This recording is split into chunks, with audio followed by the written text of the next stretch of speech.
My dear friends, logical GK में आपका स्वागत है। आज हम एक इकोनॉमिक्स का इम्पोर्टेंट टॉपिक करने जा रहे हैं जिसका नाम थ्योरी ऑफ डिमांड है।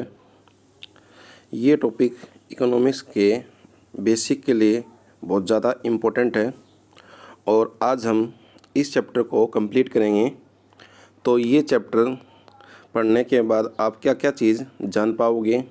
मांग की धारणा, मांग अनुसूची, मांग वक्र, मांग फलन या मांग को निर्धारित करने वाले तत्वों, मांग का नियम, मांगी गई मात्रा में परिवर्तन तथा मांग में परिवर्तन, मांग वक्र का खिसकाव या स्थानांतरण का रेखीय चित्रीय विवरण, मांग के दृष्टिकोण से वस्तुओं का वर्गीकरण। ये सामान्य जो समस्याएं हैं आपकी सोल्व हो जाएंगी इसको करने के बाद।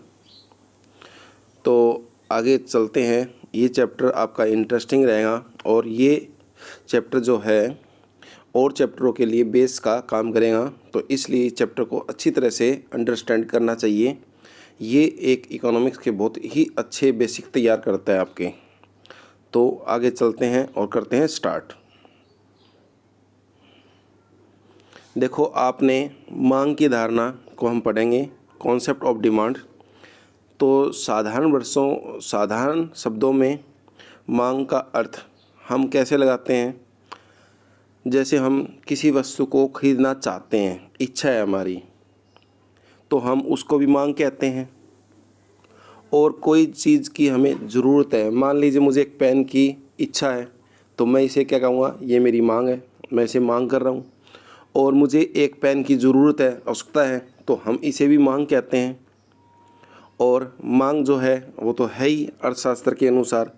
तो अर्थशास्त्र में मांग शब्द का जो प्रयोग है विशेष अर्थों में किया जाता है, जबकि हम आम बोलचाल की भाषा में तीन शब्दों को मांग की तरह ही यूज़ कर लेते हैं, जैसे इच्छा, आवश्यकता और मांग। परंतु इसमें काफ़ी अंतर होता है। इन अंतर के समझे बिना मांग की धारणा को समझना थोड़ा सा मुश्किल है। तो इच्छा क्या होती है? इच्छा का मतलब होता है किसी वस्तु को आपको खरीदने की केवल इच्छा है। सपोज करो आप एक बाइक लेना चाहते हैं और जो बाइक इस समय जो आ रही है, मान लीजिए वो आप जो खरीदना चाहते हो वो 1 लाख रुपए की आ रही है और आप उस बाइक को खरीदने की इच्छा रखते हो। इच्छा का मतलब आपके पास उसके लिए पर्याप्त धन नहीं है, पैसा नहीं है, तो वो आपकी केवल इच्छा कहलाएगी। मान लीजिए एक पेन आता है 10 रुपये का और आपके पास 5 रुपये का, केवल 5 रुपये ही है, तो वो केवल इच्छा रहेगी। कहने का मतलब है आपके पास पर्याप्त धन नहीं है, पैसा नहीं है, तो ये आपकी इच्छा कहलाएंगी। इसके बाद आती है आवश्यकता। तो आवश्यकता के बारे में हम पढ़ते हैं। एक इच्छा जो है आपकी आवश्यकता में बदल जाती है। कब? जब किसी वस्तु को खरीदने की आपकी इच्छा भी है और उसके लिए जितने पैसे चाहिए आपको उतने पैसे आपके पास है भी, तो ये आवश्यकता कहलाएंगी। सपोज करो आप एक कार लेना चाहते हो और एक कार की जो है कीमत है 5 लाख रुपये और आपके इच्छा तो है ही, और कार को खरीदने के लिए जितने पैसे की ज़रूरत है उतने रुपए आपके पास है भी, परंतु उस समय उन रुपयों को उस वस्तु को खरीदने पर आप खर्च नहीं कर रहे हैं, तो वो केवल आपकी मांग ना होकर आवश्यकता होगी। तो इच्छा में क्या है? इच्छा में आपका ये है कि आप उस वस्तु को खरीदने की इच्छा रखते हो, पर्याप्त धन नहीं है।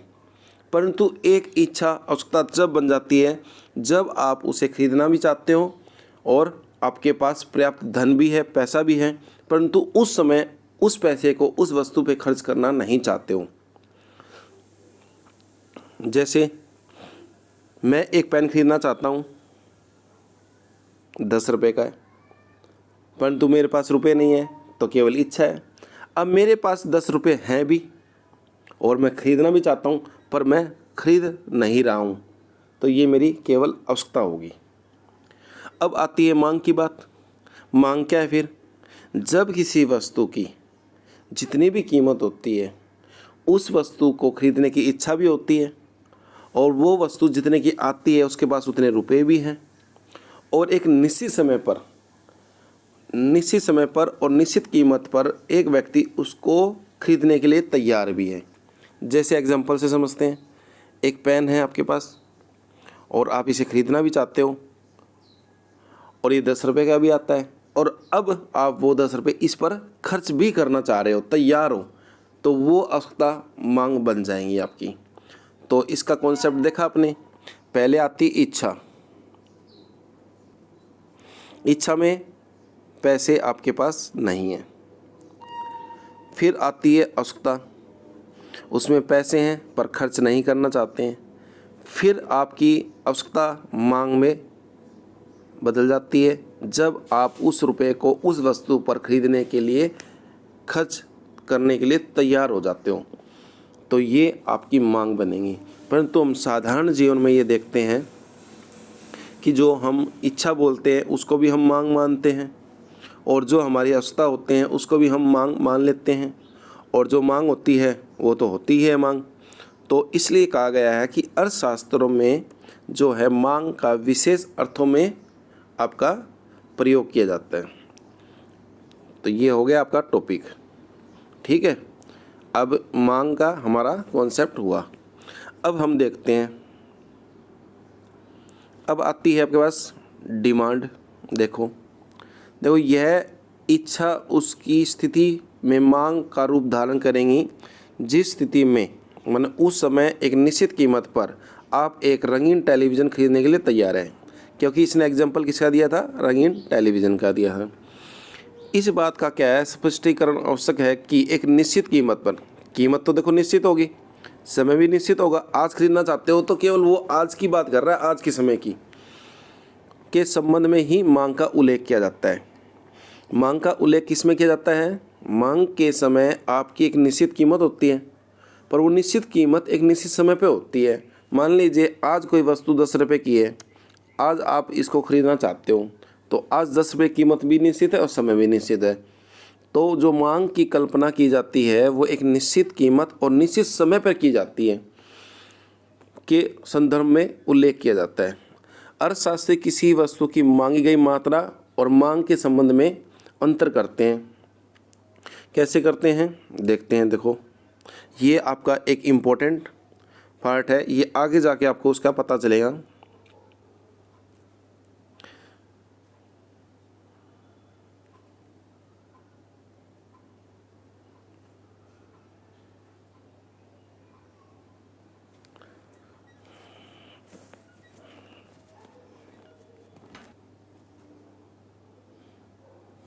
अब देखो किसी वस्तु की मांग और मांगी गई मात्रा में क्या अंतर होता है। देखिए पहले एक बॉक्स बनाते हैं, ये आप कीमत रखो और ये मांग। जब किसी वस्तु की कीमत हम 4 रुपये रखते हैं तो मांग होती है उसकी 10, और अब उसकी कीमत घटाकर हम कर देते हैं 3, तो उसकी मांग हो जाती है 12। फिर और कीमत कम करते हैं तो उसकी मांग बढ़ जाएंगी और हो जाएंगी आपकी 15 रुपये। एक साधारण भाषा में हम कहते हैं जब कोई वस्तु सस्ती होती है तो हम उसे ज़्यादा खरीदते हैं। तो आपने भी देखा होगा जब आप मार्केट में जाते हो, जब कोई महंगी वस्तु होती है तो उसकी क्वांटिटी आप लेते हो कम। वो जैसे ही दुकानदार आपको कहता है मैं इस चीज़ वस्तु की कीमत कम कर दूंगा, तो आप कहते हो कम करोगे तो मैं ज़्यादा लूँगा। तो मांग और कीमत में कैसा रिलेशन होता है, इनवर्स रिलेशन होता है, विपरीत संबंध। ये दोनों एक साथ कभी नहीं बढ़ेंगे, ना ही दोनों एक साथ घटेंगे। ऐसा हो सकता है घट भी सकते हैं बढ़ भी सकते हैं, वो दूसरे केस होते हैं। तो मांग में क्या होगा कि जैसे जैसे किसी वस्तु की कीमत हम घटाते हैं तो उसकी मांग बढ़ती चली जाती है, और यहाँ नीचे से देखेंगे जैसे जैसे हम किसी वस्तु की कीमत बढ़ा रहे हैं तो उसकी मांग कम होती जा रही है। तो कीमत और मांग में कैसा संबंध हुआ, विपरीत संबंध हुआ। अब देखो इसने कहा अन्य बातें समान रहने पर, ये अन्य बातें अभी आगे आएंगी जब इसको हम पढ़ेंगे। किसी वस्तु की, देखो किसी वस्तु की जो है, देखो किसी वस्तु की एक निश्चित कीमत पर एक उपभोक्ता उसकी जितनी मात्रा खरीदने के लिए इच्छुक योग्य हो उसे मांगी गई मात्रा कहते हैं। कैसे? देखो एक उपभोक्ता किसी वस्तु को खरीदने के लिए निश्चित कीमत तो होगी, निश्चित समय भी होगा और इच्छा तो होगी उसकी, क्योंकि बिना इच्छा के वो कैसे खरीद लेगा। तो ये देखो वो कह रहा है कि यदि तुम कीमत 4 करते हो तो मैं 10 खरीदूँगा, कीमत आप और कम कर देते हो तो मैं 12 खरीदूँगा, कीमत 2 कर देते तो मैं 15 खरीदूँगा। पर इसने खरीदी थोड़ा है, वो तो इसने क्या कहा है ऐसे। जब वो एक निश्चित कीमत पर किसी वस्तु को खरीद लेता है तो उसने क्या किया है, उसने वो मांग कर ली है, मांगी गई मात्रा, उसने वो मात्रा खरीद ली है। जब हम इस टेबल में से किसी भी एक चीज़ को बाय करने के लिए तैयार और कर रहे हैं तो वो होगी आपकी मांगी गई मात्रा। देखो उदाहरण के लिए मान लीजिए आइसक्रीम 1 रुपये की है प्रति, तो वो 5 खरीद रहा है और 1 रुपये, और देखो पहले क्या है, कीमत 1 रुपये तो आइसक्रीम कितनी खरीद रहा है, 5 खरीद रहा है, अर्थात 1 रुपये पर प्रति आइसक्रीम की कीमत कितनी है, 5 रुपये, तो मांगी गई मात्रा होगी। अब मांग में और मांगी गई मात्रा में फ़र्क क्या है? देखो मांगना अलग चीज़ है और मांगी गई मात्रा का मतलब आप उसे खरीद रहे हो। अभी देखो इसमें ये गलत बन गया, इसको सही करते हैं पहले।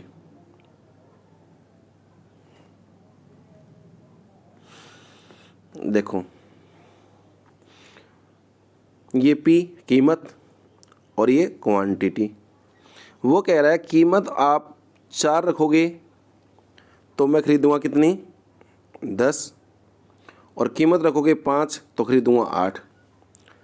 वो तो एक कह रहा है ना, खरीदी तो नहीं है, मांग कर रहा है। जैसे जैसे आप कीमत बता रहे हो वैसे वैसे वो मांग कर रहा है।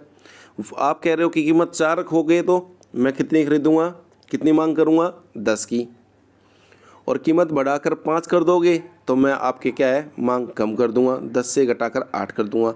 ये होती है मांग। और जब वो एक निश्चित कीमत पर निश्चित समय पर किसी वस्तु को खरीद ले तो उसको कहते हैं मांगी गई मात्रा। तो ये मांगी गई मात्रा होगी और ये जो टेबल के अंदर दर्शाई गई है ये होगी आपकी मांग। ठीक है, तो मांग देखो, मांग किसी पदार्थ या वस्तु की वे मात्राएं हैं जो अन्य तत्वों समान रहने पर एक उपभोक्ता एक निश्चित समय पर भिन्न भिन्न कीमत पर भिन्न भिन्न मात्रा खरीदने की क्या है, इच्छुक तो है ही वो, जब भी तो खरीदना चाह रहा है वो, और योग्य भी है। तो वो इच्छुक और योग्य है का क्या है, समय तो निश्चित है, समय निश्चित, कीमत भिन्न भिन्न, तो मांग भिन्न भिन्न। तो एक निश्चित समय पर जब किसी वस्तु की भिन्न भिन्न कीमत पर एक उपभोक्ता उसकी भिन्न भिन्न मात्रा खरीदने के इच्छुक और योग्य हो तो उसे कहते हैं मांग। और जब वो उस योग्यता में से कोई क्वांटिटी, फिक्स क्वांटिटी खरीद लेता है तो वो होती है मांगी गई मात्रा। ठीक है, आगे चलते हैं।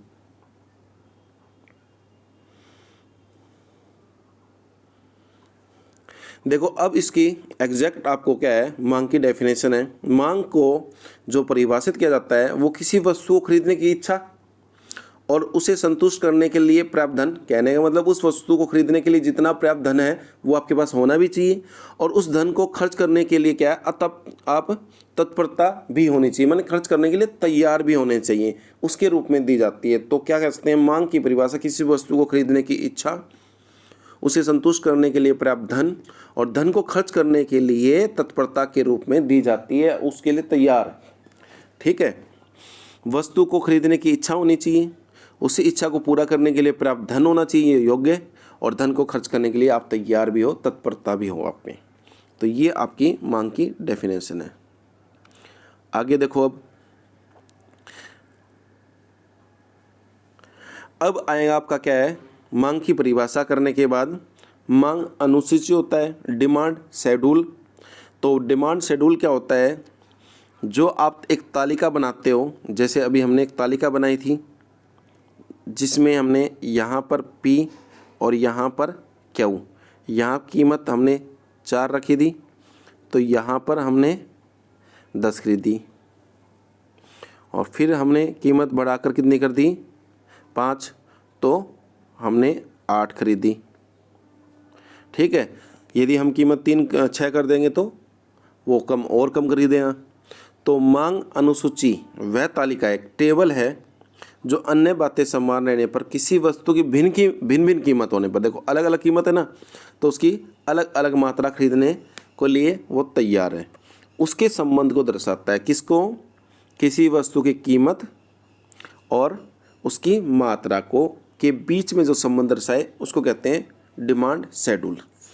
जैसे आप कह रहे हो कि एक पेन लेने के लिए जा रहे हो, आप कह रहे हो यदि ये पेन 10 का आप दोगे तो मैं 1 खरीदूँगा, यदि पेन की कीमत कम कर दोगे, आप 9 कर दोगे तो मैं 3 खरीदूँगा, और यदि आप और कम कर दोगे 8 कर दोगे तो मैं 7 खरीद लूँगा। तो आप वो संबंध बता रहे हो ना, किस में संबंध बता रहे हो? कीमत और क्वांटिटी के बीच में संबंध बता रहे हो। उसी को हम जब एक टेबल में प्रस्तुतिकरण करते हैं, एक शेड्यूल बनाकर उसको संबंध को दर्शाते हैं, तो उसको कहते हैं मांग अनुसूची।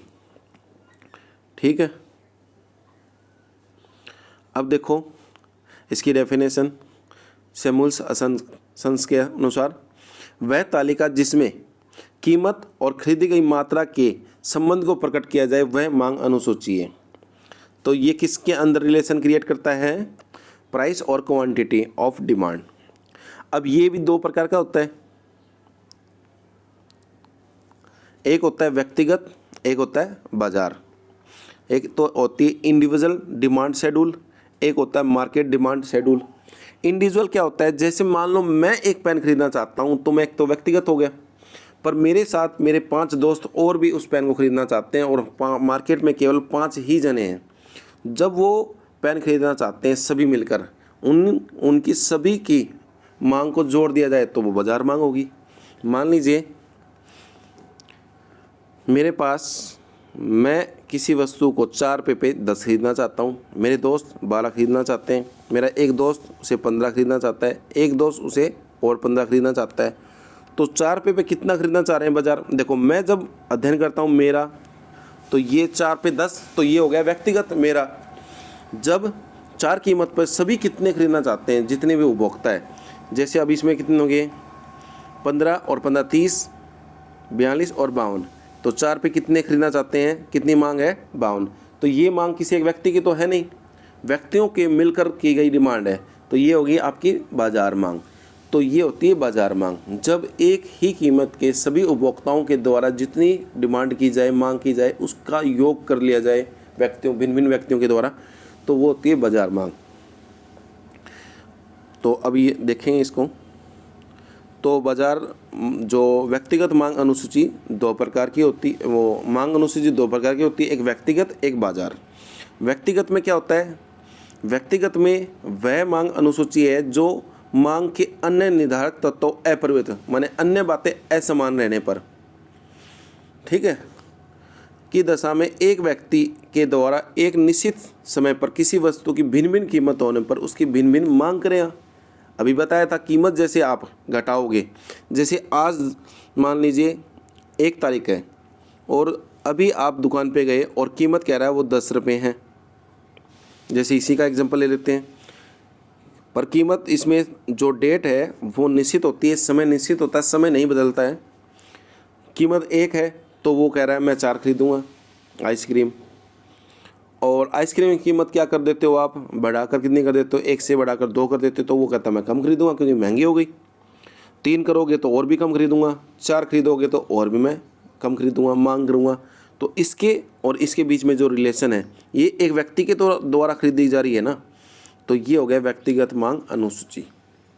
ठीक है, तो देखो किसी निश्चित समय पर एक व्यक्ति किसी वस्तु की भिन्न भिन्न कीमतों पे, देखो भिन्न भिन्न कीमत है ना, उसकी जितनी मात्रा की मांग करे, मांग कर रहा था ना, देखो 1 की है तो 4 की मांग कर रहा है, 2 है तो 3 की मांग कर रहा है, उसी तालिका को व्यक्तिगत मांग अनुसूची कहते हैं। ठीक है, आगे देखते हैं। ये मैंने अभी बताया है आपको कि आइसक्रीम की कीमत बढ़ रही है तो उसकी मांग कम हो रही है। जब कीमत 4 है तो उसकी आइसक्रीम कीमत कितनी मांग कर रहा है, वो 1 की। ठीक है, तो ये हमने रिलेशन अभी पढ़ा भी था। अब आता है बाज़ार मांग अनुसूची। तो बाज़ार मांग अनुसूची क्या है उसको देखते हैं।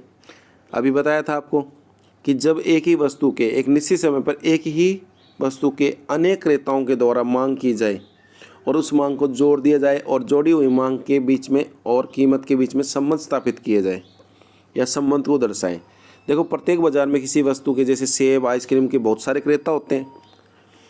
इस तालिका में विभिन्न कीमतों पर किसी वस्तु की बाजार में सभी क्रेताओं के द्वारा कितनी मांग की जा रही है उसके संबंध को दर्शाता है, उसको कहते हैं मांग अनुसूची। कौन सी? बाजार। देखो, कीमत आपकी क्या है? 1 है, तो ए कह रहा है कि मैं इसको कितना खरीदूंगा? 4। बी कितना खरीद रहा है? 5।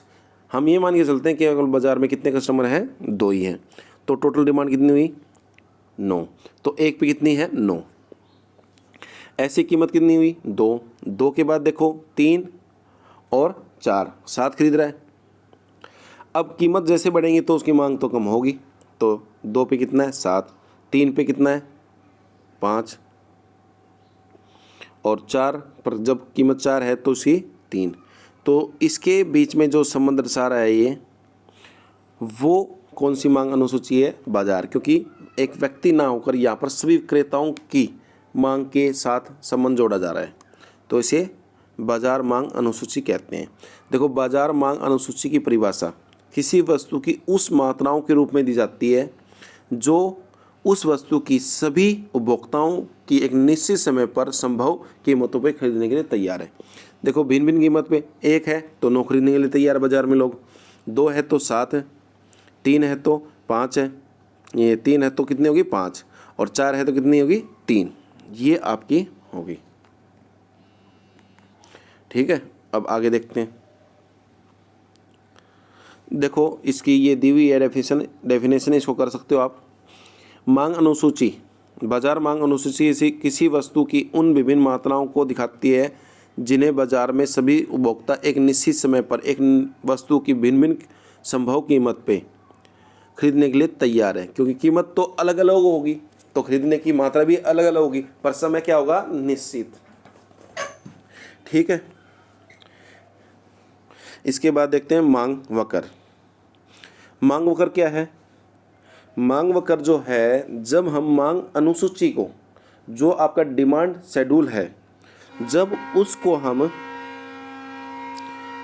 हम उसको किसी चित्र में प्रस्तुत करते हैं, ग्राफिक क्या है? प्रेजेंटेशंस करते हैं।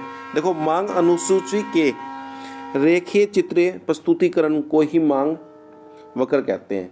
जैसे जो हमने टेबल बनाई थी, उस टेबल के द्वारा हम क्या है? उसका एक चित्र बनाते हैं, उसको हम एक चित्र में दर्शाते हैं, तो उसको मांग अनुसूची वक्र कहा जाता है।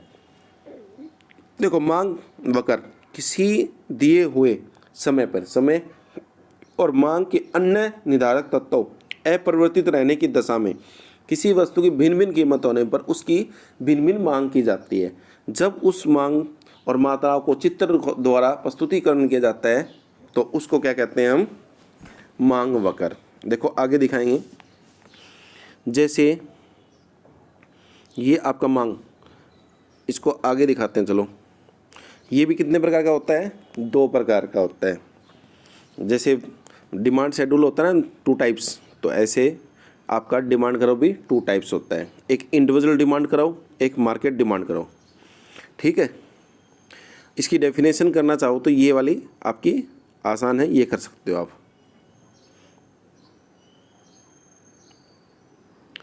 देखो, ये व्यक्तिगत मांग वक्र है। देखो, व्यक्तिगत मांग वक्र क्या है? देखो, व्यक्तिगत मांग वक्र वह मांग वक्र है जो किसी वस्तु की विभिन्न कीमत पर, कीमत तो भिन्न भिन्न होती है, पर एक उपभोक्ता उस वस्तु की मांगी गई मात्राओं के बीच में संबंध प्रकट करता है। कैसे? OX पे आपने क्या दर्शाया? क्वांटिटी। OY पे क्या है? प्राइस है। ये देखो, जब आपके प्राइस कितने हैं? 4, तो मांग कितनी कर रहा है वो? 1 की। तो आपका डिमांड करो कहाँ बन गया? ये पॉइंट पे बन गया।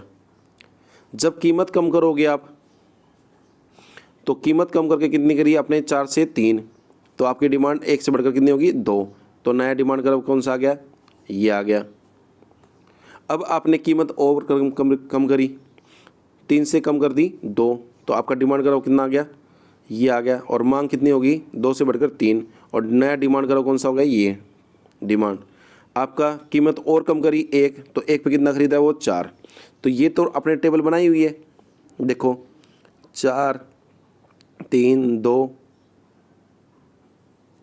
और 1, और ये क्वांटिटी, ये कितनी है, पहले 1 फिर 2 फिर 3 और फिर 4। इसको जब हम, इस टेबल को जब हम रेखीय प्रस्तुतिकरण करते हैं, तो इसके द्वारा जब भिन्न भिन्न मांग को मिलाते हुए एक डिमांड कर्व हम खींचते हैं, इसको हम क्या कहते हैं, डिमांड कर्व। ठीक है, देखो अब ये क्या है, डी डी आपका डिमांड कर्व है।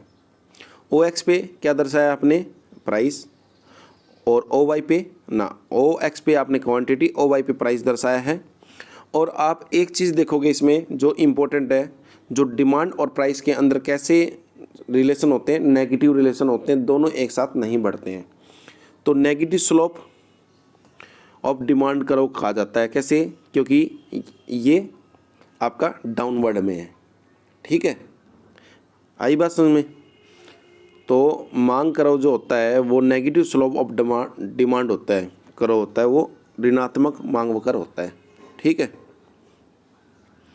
ऐसे ही बाजार मांग वक्र है।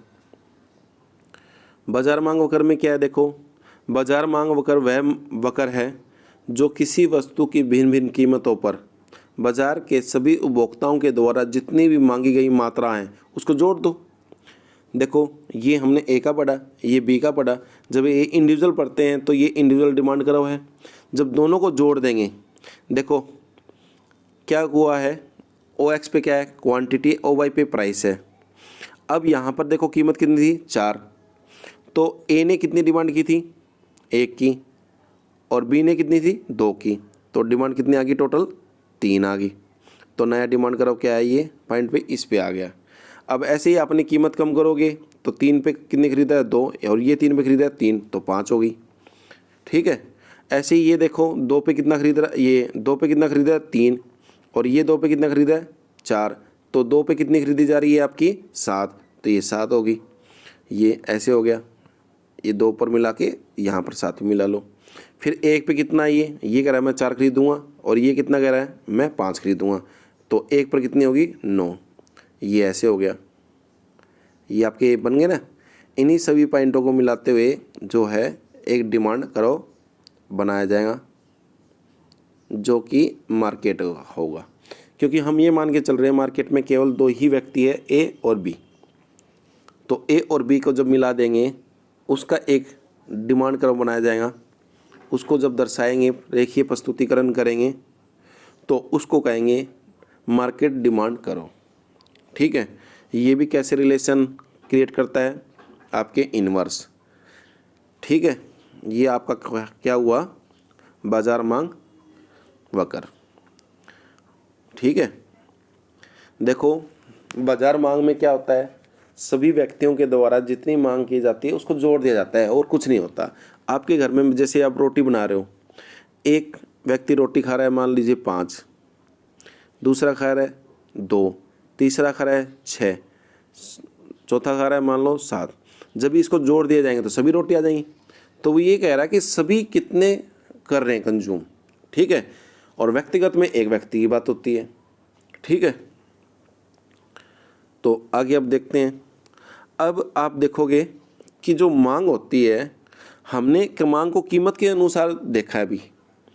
अब ज़रूरी थोड़ा कोई वस्तु, अब जैसे आप किसी दुकान पे जाओ, अब दुकान पे जाओगे और आप कोई मोबाइल लेना चाहते हो, तो उसकी कीमत इम्पोर्टेंट नहीं रखती कि भाई कीमत सस्ती होगी तो मैं खरीदूँगा। आप उसके फीचर्स भी देखोगे, आप अपनी इनकम भी देखोगे, आप अपना इंटरेस्ट भी देखोगे, आप उसमें डिफरेंट चीज़ें देखकर उस वस्तु की डिमांड करने लग जाओगे। ठीक है, अब ऐसा थोड़ा कि किसी वस्तु को सस्ता कर दिया जाए तो हम उसको ज़्यादा खरीद लेंगे, या महंगा कर दिया जाए तो क्या हम उसको कम खरीदेंगे। आपकी इनकम ज़्यादा है, जैसे किसी वस्तु की कीमत बढ़ रही है पर आपकी इनकम भी साथ के साथ बढ़ रही है तो आप फिर भी खरीदोगे। यदि आपको वो कहना चाहता है कि जो मांग जो होती है वो एक व्यक्ति जब मांग करता है तो वो एक चीज़ को देखते हुए नहीं करता, तो इसका मतलब मांग जो करने वाली चीज़ है उसके पीछे बहुत सारी चीज़ें लगी होती है। जैसे मान लीजिए अब इस एग्जांपल से देखो, आप जो है ये एक दुकान पे एक व्यक्ति जाता है, ये इसको कीमत बताता है। अब इसके पास कीमत के आधार पे ये इसकी मांग करता है, पर कीमत के अलावा इसका इच्छा क्या है, इसका इंटरेस्ट, इसकी इनकम, इसकी ज़रूरत, उसको क्लाइमेट, बहुत सारी चीज़ें हैं जब उसको वो देख के चीज़ें खरीदता है।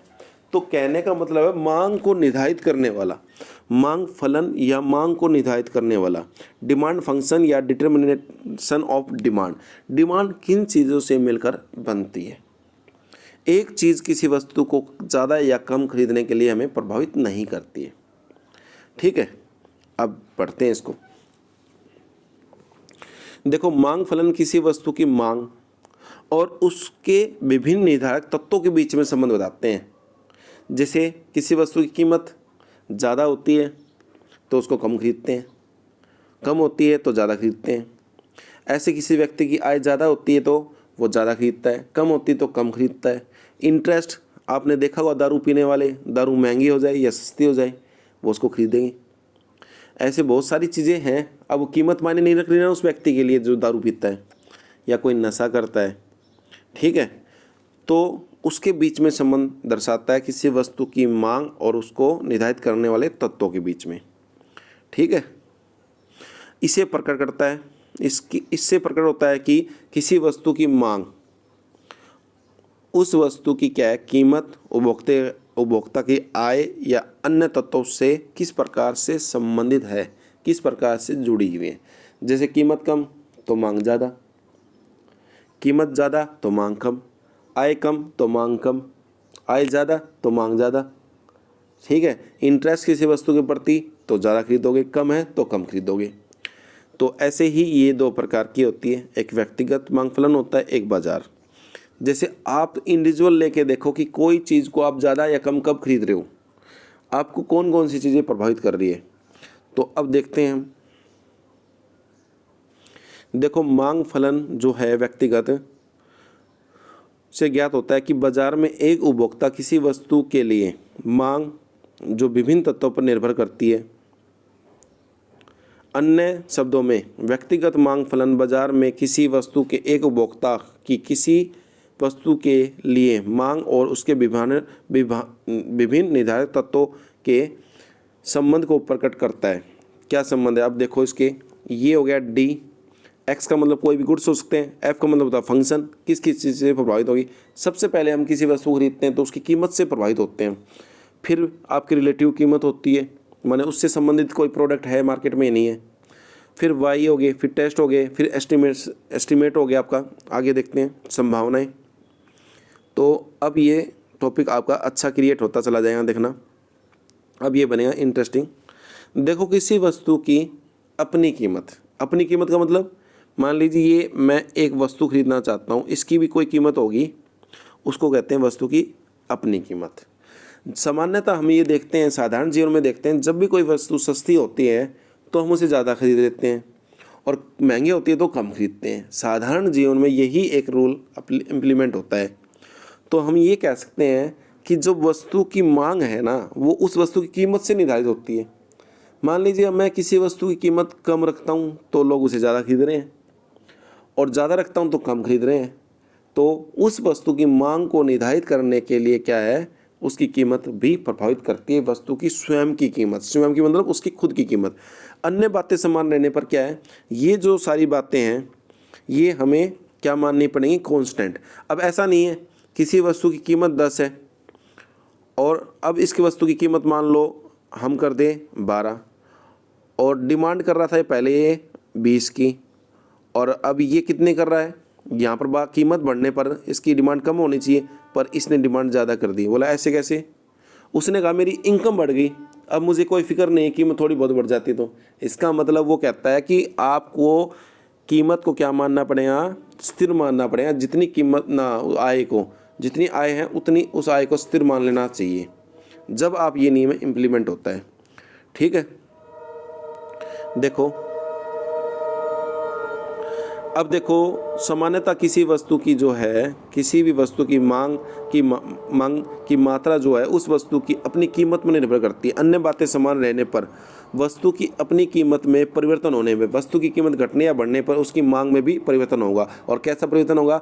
मांग जो है डिमांड है, डिमांड आपकी कब बढ़ेंगी? ये जब कीमत कम तो डिमांड ज़्यादा, और डिमांड कब कम होगी? जब कीमत ज़्यादा होगी। तो ये रिलेशन है। इसी कारण आपका डिमांड कर्व कैसे बनता है? नेगेटिव स्लोप पे बनता है, डाउनवर्ड पे। ठीक है, इसी को हम मांग का नियम भी कहते हैं। अभी लॉ ऑफ डिमांड पढ़ेंगे, उसमें क्लियर करेंगे और भी। ठीक है, अब आप पढ़ोगे क्या? अब पढ़ेंगे हम प्राइस ऑफ रिलेटिव गुड्स। ऐसा नहीं है कि केवल वस्तु की कीमत ही आपको प्रभावित करती है। मान लीजिए आप बाज़ार में गए ए वस्तु खरीदने, अब इससे संबंधित दो वस्तु हो सकती है जो इससे संबंध रखती है, तो संबंधित वस्तु की कीमत से प्रभावित होगी। जैसे चाय और कॉफ़ी होती है, संबंधित वस्तु होती है। पेट्रोल और कार, ब्रेड और मक्खन, इंक का पेन होता है, जो पेन और इंक ये एक दूसरे की कीमत से प्रभावित होते हैं। मान लीजिए कॉफ़ी जो है सस्ती हो जाएंगी तो लोग चाय क्यों पियेंगे, और पेट्रोल बहुत सस्ता हो जाए तो लोग ज़्यादा कार खरीदेंगे। तो ऐसे संबंधित वस्तु होती है, संबंधित वस्तु वे वस्तु होती है जो किसी वस्तु की मांग को प्रभावित करें।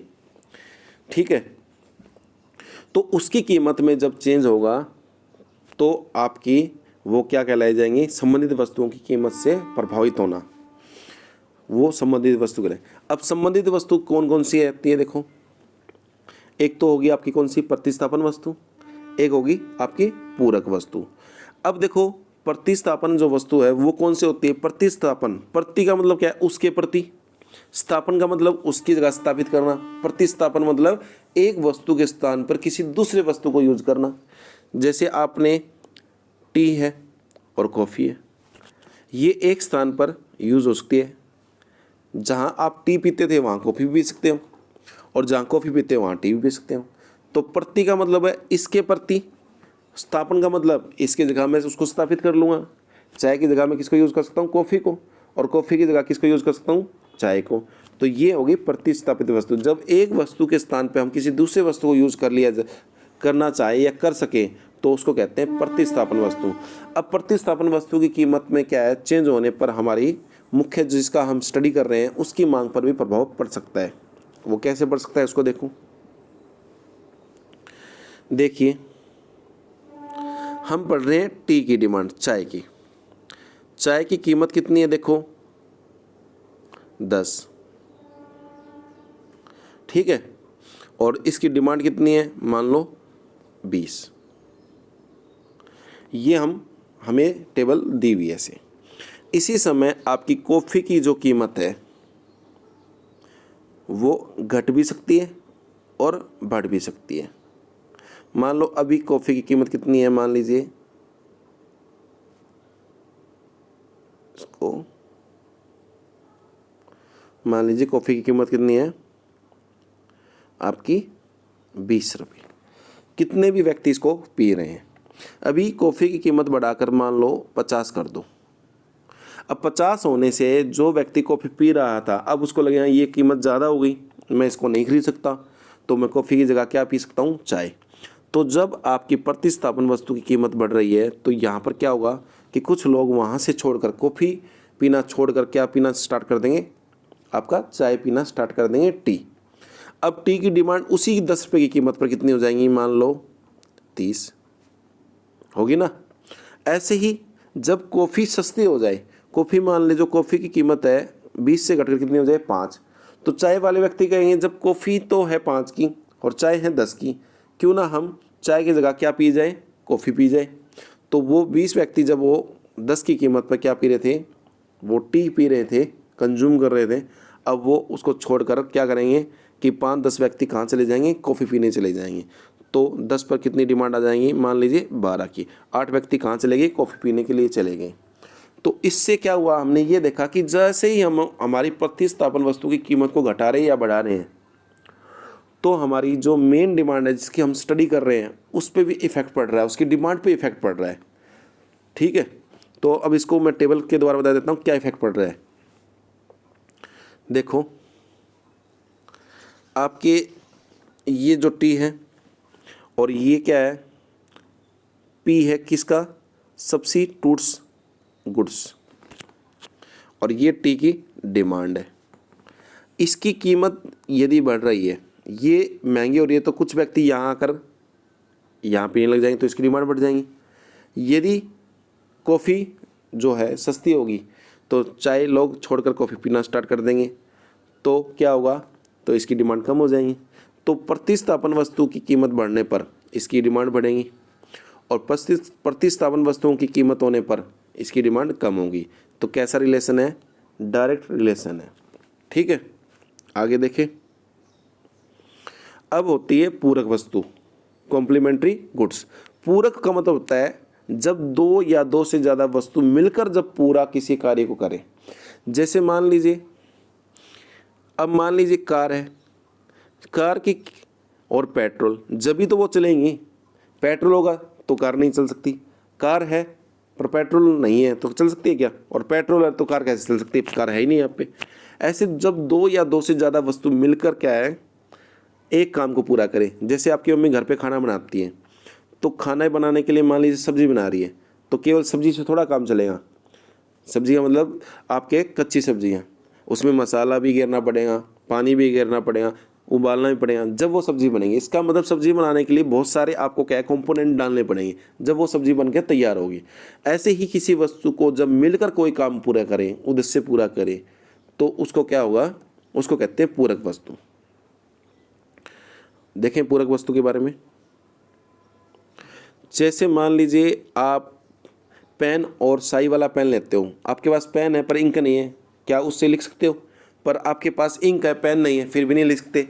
ऐसे ही आपके पास कार है पर पेट्रोल नहीं है, पेट्रोल है तो कार नहीं है, तो इसका कोई वो नहीं है ना, काम नहीं हो सकता ना पूरा। पूरक वस्तुएं वे वस्तुएं होती है जो मिलकर किसी वस्तु की मांग को पूरा करें।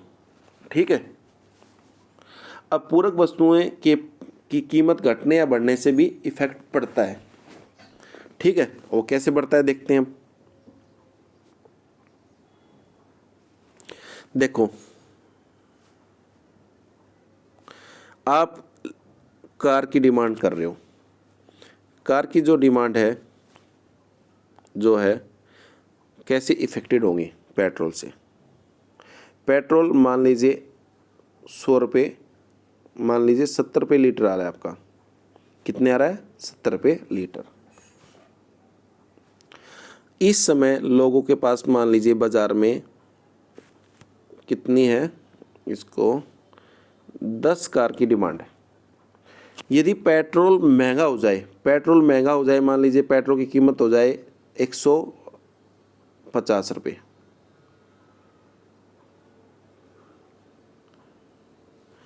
तो लोग डिमांड कार की ज़्यादा करेंगे या कम। लोग कहेंगे, अब व्यक्ति जो कहेंगे बाज़ार में, भाई कार जो है कम बिकेंगे, क्यों, पेट्रोल महंगा हो रहा है। लोग दूसरा अल्टरनेटिव देखने लग जाएंगे, तो कार की डिमांड आ जाएंगी मान लीजिए 7 की। यदि पेट्रोल आपका सस्ता हो जाए, मान लीजिए 20 रुपये लीटर हो जाए, जो व्यक्ति अब कार नहीं खरीदना भी चाहता था वो भी अब कार खरीदना चाहेगा। कार की डिमांड कितनी हो जाएंगी, 15। हम ये देख रहे हैं कि जो हमारी पूरक वस्तु है, जैसे ही उसकी कीमत कम करते हैं हम, कीमत कम करने से क्या होता है, लोग उस वस्तु को ज़्यादा खरीदने लग जाते हैं। जैसे पेट्रोल जो है सस्ता होगा तो लोग कार की डिमांड ज़्यादा करेंगे और महंगा होगा तो कम करेंगे। ठीक है, तो पूरक वस्तुएं हमने देखा कि पूरक वस्तुओं की कीमत घटने या बढ़ने से हमारी जो मुख्य वस्तु है उसकी कीमत, उसकी मांग भी प्रभावित होती है। ये हमारी पूरक वस्तु थी। ठीक है,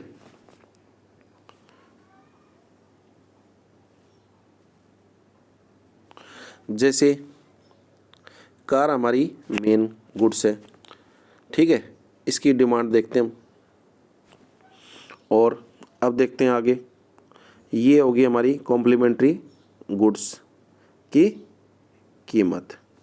इसकी कीमत मान लो बढ़े तो इसकी डिमांड बढ़ेंगी या घटेंगी? जब पेट्रोल महंगा होगा तो कार कम हो जाए, कार की डिमांड कम हो जाएंगी, ये इसके साथ रिलेशन है।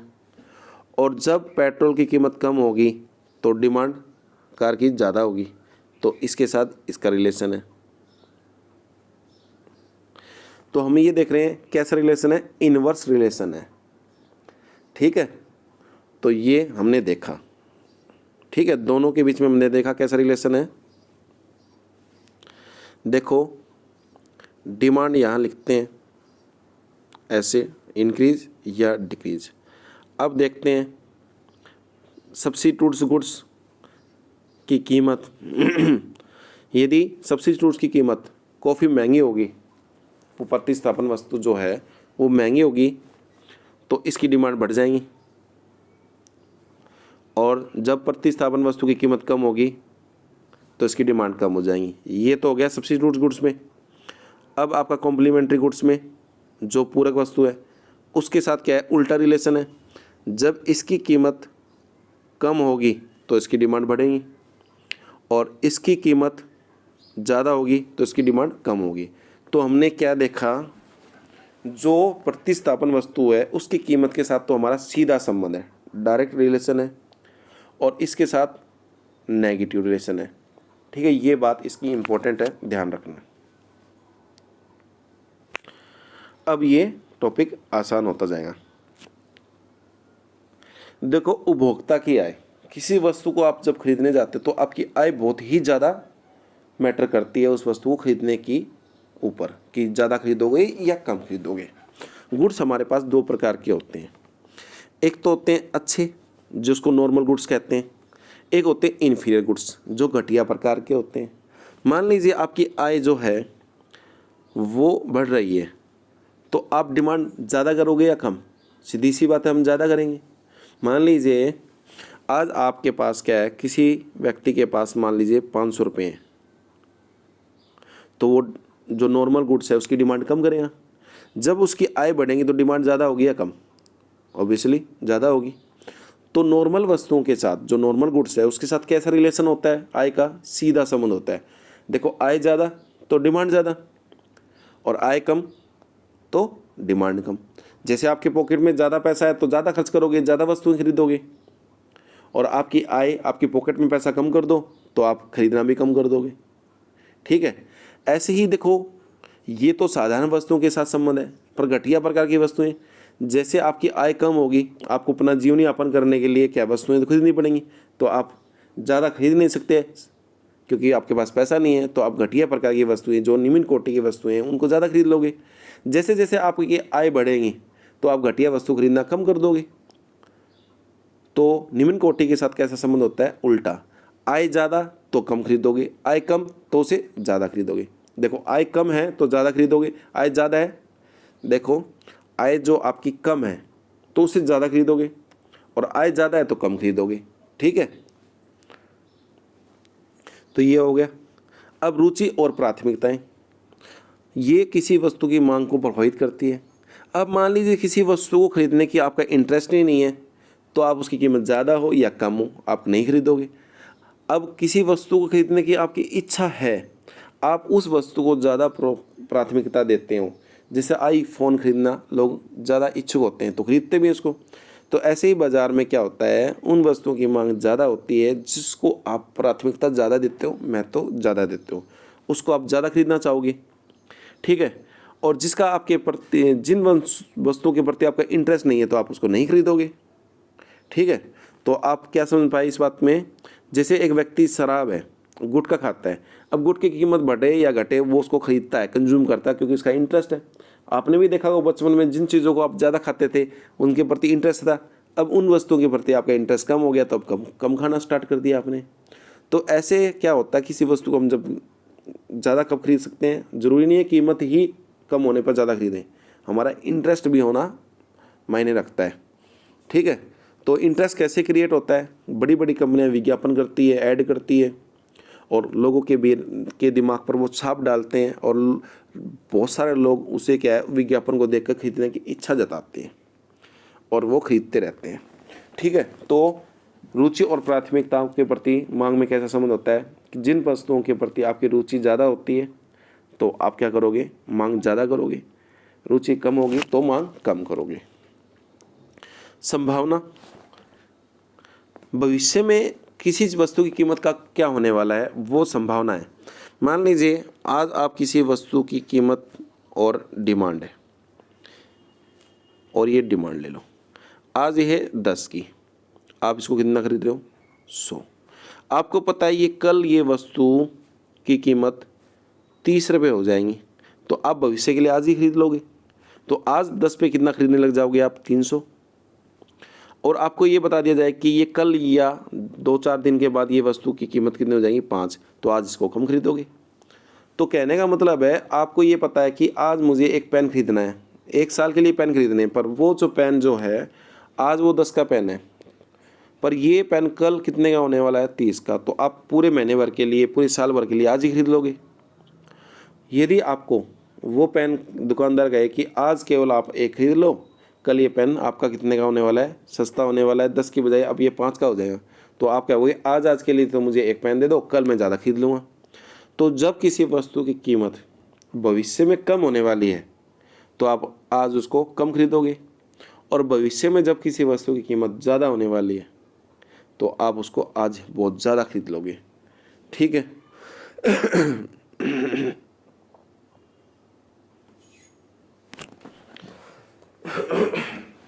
आगे देखो,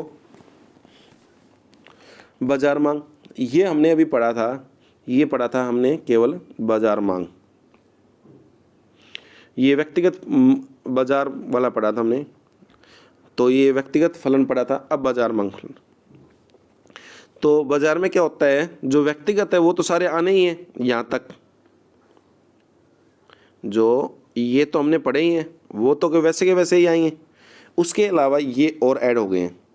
अब देखो बाजार मांग फलन होता क्या है, जब किसी वस्तु की मांग एक से ज़्यादा व्यक्ति करते हैं, बाजार में सभी व्यक्तियों के द्वारा जितनी मांग की जाती है उसको भी कोई ना कोई निर्धारित करता होगा, उसको कीमत पे इन्फ्लुएंस होता होगा, वो उसकी इनकम से भी होता होगा लोगों की, तो उसके भी रिलेशन हम पढ़ते हैं। तो देखो जनसंख्या से भी डिमांड बहुत ज़्यादा प्रभावित होती है।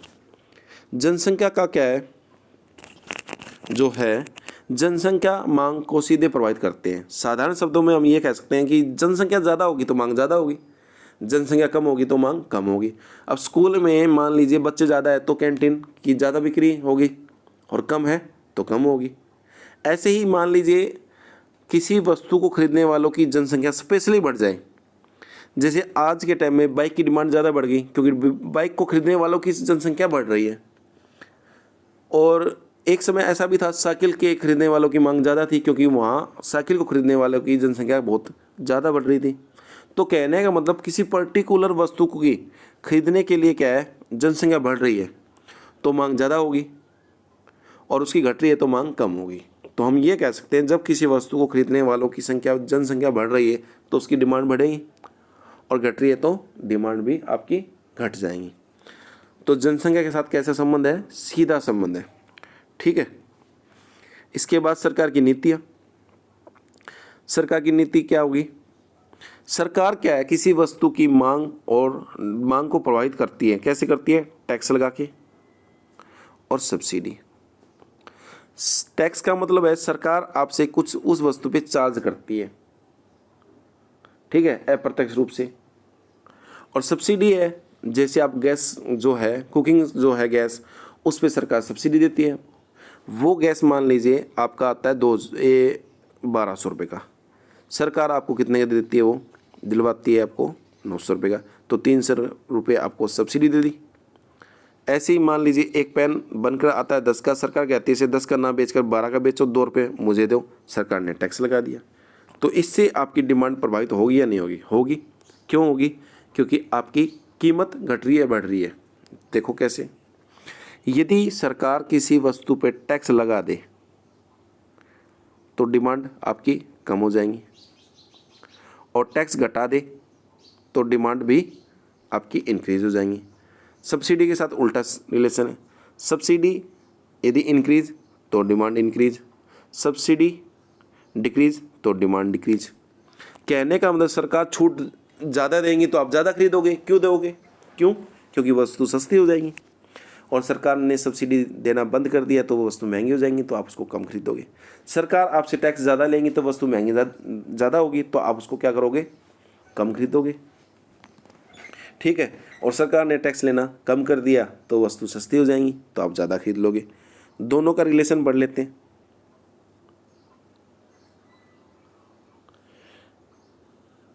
ये आपकी डिमांड है, ये कब इंक्रीज होगी और कब डिक्रीज होगी। ये आपकी सब्सिडी है,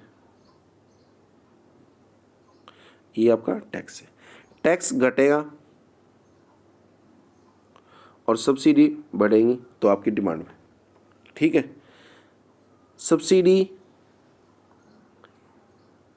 आपकी कम होगी और टैक्स ज़्यादा होगा तो आप उस वस्तु को कम खरीदोगे। ठीक है, ये हो गया। इसके बाद देखो, इसके बाद हमारा आया जलवायु और मौसम। आपने देखा होगा किसी वस्तु की जो मांग है विशेष क्षेत्र पे विशेष मांग होती है, या जैसे सर्दियों में जो है ऊनी कपड़े की मांग ज़्यादा होती है, गर्मियों में ठंडी वस्तुओं की मांग ज़्यादा होती है, कूलर, एसी, फ्रिज। ऐसे ही मान लीजिए आज आप जम्मू चले जाओ या श्रीनगर चले जाओ, वहाँ पर गर्म चीज़ों की मांग ज़्यादा है, ठंडी चीज़ों की कम है। आप केरल की साइड चले जाओ, बिहार चले जाओ, यूपी चले जाओ, राजस्थान चले जाओ, वहाँ गर्मियों के सीज़न में क्या है, कूलर, एसी की ज़्यादा डिमांड है। तो आप क्या करते हो, आपकी क्लाइमेट के अनुसार भी डिमांड क्रिएट होती है। ठंडी स्थानों पर ऊनी वस्तुओं की मांग ज़्यादा होगी, गर्म स्थानों पर ठंडी वस्तुओं की चीज़ें की मांग ज़्यादा होगी। ठीक है। आय वितरण। आय वितरण जो होता है, आय वितरण मान लीजिए हमारे मांग को प्रभावित करेगा। यदि आय वितरण समान रूप से समान रूप से विभाजित किया गया है तो मांग ज़्यादा होगी, और यदि आय का वितरण असमान है तो मांग भी आपकी कम होगी। यदि मान लीजिए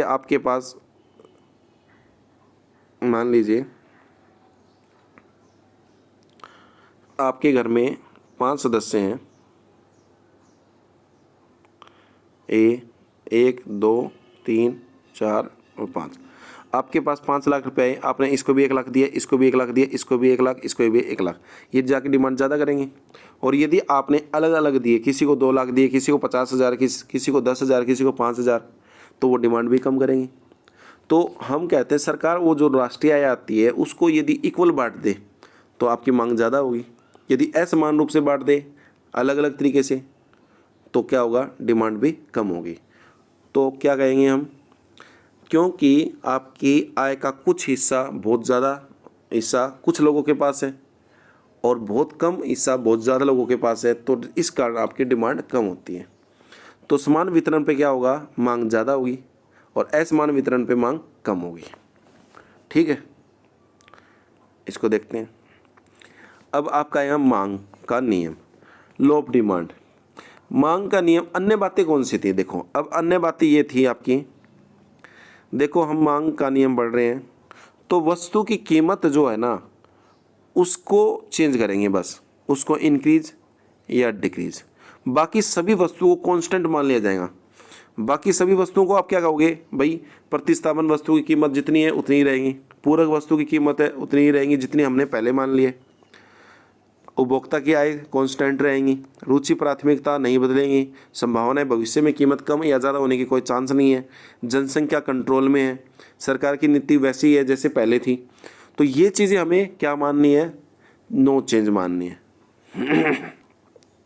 जैसे इसमें देखो ये चीज़ चेंज नहीं होगी, नो चेंज। फिर क्या कहा इसने, ये चेंज करने से बताओ कि डिमांड पर क्या इफेक्ट पड़ेगा। तो डिमांड पे देखो, यदि कीमत बढ़ रही है तो डिमांड आपकी घटेगी, यदि कीमत घट रही है तो डिमांड आपकी बढ़ेगी। तो ये चीज़ आपकी क्या मान ली गई है, कांस्टेंट मान ली गई है। इसको कहते हैं अन्य बातें समान रहने पर या अपरिवर्तित या अपरिवर्तनीय रहने पर। तो डिमांड जो है, लॉ ऑफ डिमांड इस पे अप्लीकेबल होता है। देखो आगे, अब हमारा ये जो है नया क्वेश्चन आया है, मांग का नियम। तो मांग का जो नियम है, लॉ ऑफ डिमांड, अन्य बातें समान रहने पर किसी वस्तु की कीमत बढ़ने पर उसकी मांग कम होगी और कीमत कम होने पर उसकी डिमांड बढ़ जाएगी। यही मांग का नियम है। मांग का नियम कहता है जैसे किसी वस्तु को हम कीमत कम करेंगे, लोग उसको ज़्यादा खरीदेंगे, और ज़्यादा खरीदेंगे तो कम खरीदेंगे। तो मांग का नियम यही कहता है जैसे किसी वस्तु की कीमत कम तो उसको खरीदना ज़्यादा स्टार्ट कर देंगे लोग, और कीमत ज़्यादा तो कम खरीदना स्टार्ट कर देंगे। तो हमारे साथ ये पता चला हमें कि कीमत और मांग के कैसे संबंध है, उल्टे संबंध है। एक साथ दोनों चीज़ें नहीं बढ़ सकती है, इनवर्स रिलेशन है। ठीक है, इसी को कहते हैं। मांग का नियम किस पे लागू होता है? साधारण वस्तु पे या निम्न कोटि की वस्तु पे? साधारण वस्तु पे लागू होता है, नॉर्मल गुड्स पे लागू होता है। जो इन्फीरियर गुड्स से होता है इस पर लागू नहीं होता है। ठीक है, आगे देखते हैं। देखो अन्य बातें, जो अन्य शब्दों में मांग का नियम क्या कहता है। देखो, मांग का नियम वह नियम है जो यह बताता है कि यदि किसी वस्तु के अन्य निर्धारक तत्व अपरिवर्तित रहे तो किसी वस्तु की मांगी गई मात्रा और उसकी अपनी कीमत में विपरीत संबंध होते हैं। अन्य बातें या अन्य निर्धारक तत्व समान रहने पर किसी व्यक्ति, जैसे अन्य तत्व है कौन से? उपभोक्ता की आय, संबंधित वस्तु, उपभोक्ता की रुचि, ये स्थिर मान ली जाती है। ठीक है, तो मांग के नियम की ये डेफिनेशन कर लो मार्शल के द्वारा। मार्शल का काफ़ी योगदान था मांग के अध्ययन के ऊपर। तो मांग का नियम यह बताता है कि कीमत कम होने पर के कारण उस वस्तु की मांग बढ़ जाती है और कीमत में वृद्धि होने के कारण उस वस्तु की मांग कम हो जाती है। तो इसने देखो ये एक टेबल में भी दिखाया है। 10 है तो उसकी क्वांटिटी कितनी खरीद रहा है? 100। कीमत कम कर दो तो 150 खरीदने लग गया। 8 कर दो तो 20, ये 200 खरीदने लगा। ये बताता है। इसी को हम किस में दर्शाएंगे? अब डायग्राम में इसको दिखाएं तो देखो, ओ एक्स पे क्या है? क्वांटिटी है। ओ वाई पे प्राइस है। जब कीमत कितनी है? पी, तो डिमांड कितनी? एल। तो इन दोनों को मिलाकर क्या बनाया? ए पॉइंट पे बना दिया डिमांड। अब कीमत कम कर दी आपने, तो कीमत कम कर दी तो आपने क्या किया? देखो, पी से घटाकर P1 कर दी तो डिमांड एल से बढ़कर L1 होगी। तो ये नया क्या बन गया? यहाँ पर बन गया। पहले कौन सा बना था? ये। अब इन दोनों पॉइंटों को मिलाते हुए आप बनाओ डी, डिमांड करो। अब डिमांड करो की भी कुछ विशेषता होती है। डिमांड करो क्या है? नेगेटिव स्लोप पे होता है, ऊपर से नीचे की तरफ। ठीक है, अब ये होता है बाई साइड, बाई साइड से दाई साइड। देखो कर्व आपका इस साइड से यहाँ जा रहा है ना। देखो जो कर्व है आपका ये ऐसे है। देखो तो इस साइड को छोड़कर ये किस साइड जा रहा है? ये इस साइड जा रहा है। ठीक है, तो हम इसको क्या कहेंगे? जो लेफ्ट टू राइट शिफ्ट हो रहा है एक तरह से। ठीक है, बाईं से दाईं की तरफ जा रहा है और नेगेटिव रिलेशन है, विपरीत संबंध है, इनवर्स। ठीक है, ये इसके बारे में पढ़ेंगे। ठीक है, देखो ये मांग वक्र क्या है? ऊपर से नीचे की तरफ है ना। देखो ऊपर से नीचे की तरफ जा रहा है और कैसा ढलान है इसका? ऋणात्मक ढलान है। अब आगे देखो, मांग वक्र की कुछ मान्यताएं, assumption of the law of demand क्या है? देखो मांग का नियम तभी लागू होगा जब अन्य बातें समान हो। माने उसमें चेंज कर दोगे तो फिर कैसे होगा? आप कीमत भी बढ़ा रहे हो और आय भी बढ़ा रहे हो तो फिर भी तो वो ज़्यादा खरीदेगा। ठीक है, तो इसका अभिप्राय है कि मांग को प्रभावित करने वाले कीमत के अतिरिक्त अन्य तत्वों में किसी प्रकार का परिवर्तन नहीं किया जाएगा। इन्हें, इस नियम को ही क्या है? मांग का नियम कहा जाता है। और मांग के नियम की कुछ मान्यताएं, कुछ कंडीशन है। पहली बात, ये साधारण वस्तुओं पे लागू होता है और गिवन गुड्स पे लागू नहीं होता है। और हमें कुछ चीज़ मान के चलनी पड़ेगी। आय में किसी प्रकार का परिवर्तन नहीं होगा, रुचि और प्राथमिकता में कोई परिवर्तन नहीं होगा, संबंधित वस्तु की कीमत में किसी प्रकार का परिवर्तन नहीं होगा, भविष्य में कीमत की ज़्यादा चेंज होने की संभावना नहीं है।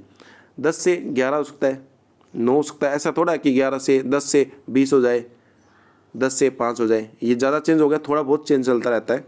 तो ये आपकी मान्यता है, इसको मानकर मांग का नियम पढ़ा जाता है। ठीक है, आगे देखते हैं। जब किसी वस्तु की कीमत गिरती है तो लोग उसे अधिक क्यों खरीदते हैं? या मांग वक्र। देखो एक इसने क्या कहा, मैं कीमत कम या ज़्यादा करता हूँ, कम करता हूँ तो लोग ज़्यादा खरीदते हैं, और ज़्यादा कीमत करता हूँ तो कम खरीदते हैं। क्यों? मांग वक्र आपका नेगेटिव कैसे होता है, ऐसा क्यों होता है? बात तो एक ही कह रही है। ये भी कब होगा, कीमत कम होने पर ज़्यादा खरीदे जाते हैं और ज़्यादा होने पर कम खरीदी जाती है। जब ये ऐसा बनता है तो दोनों क्वेश्चन एक ही है। तब कीमत गिरती है तो लोग उसे ज़्यादा क्यों खरीदते हैं, और मांग का वक्र ढलान क्यों होता है नेगेटिव, ये आपको बताना है।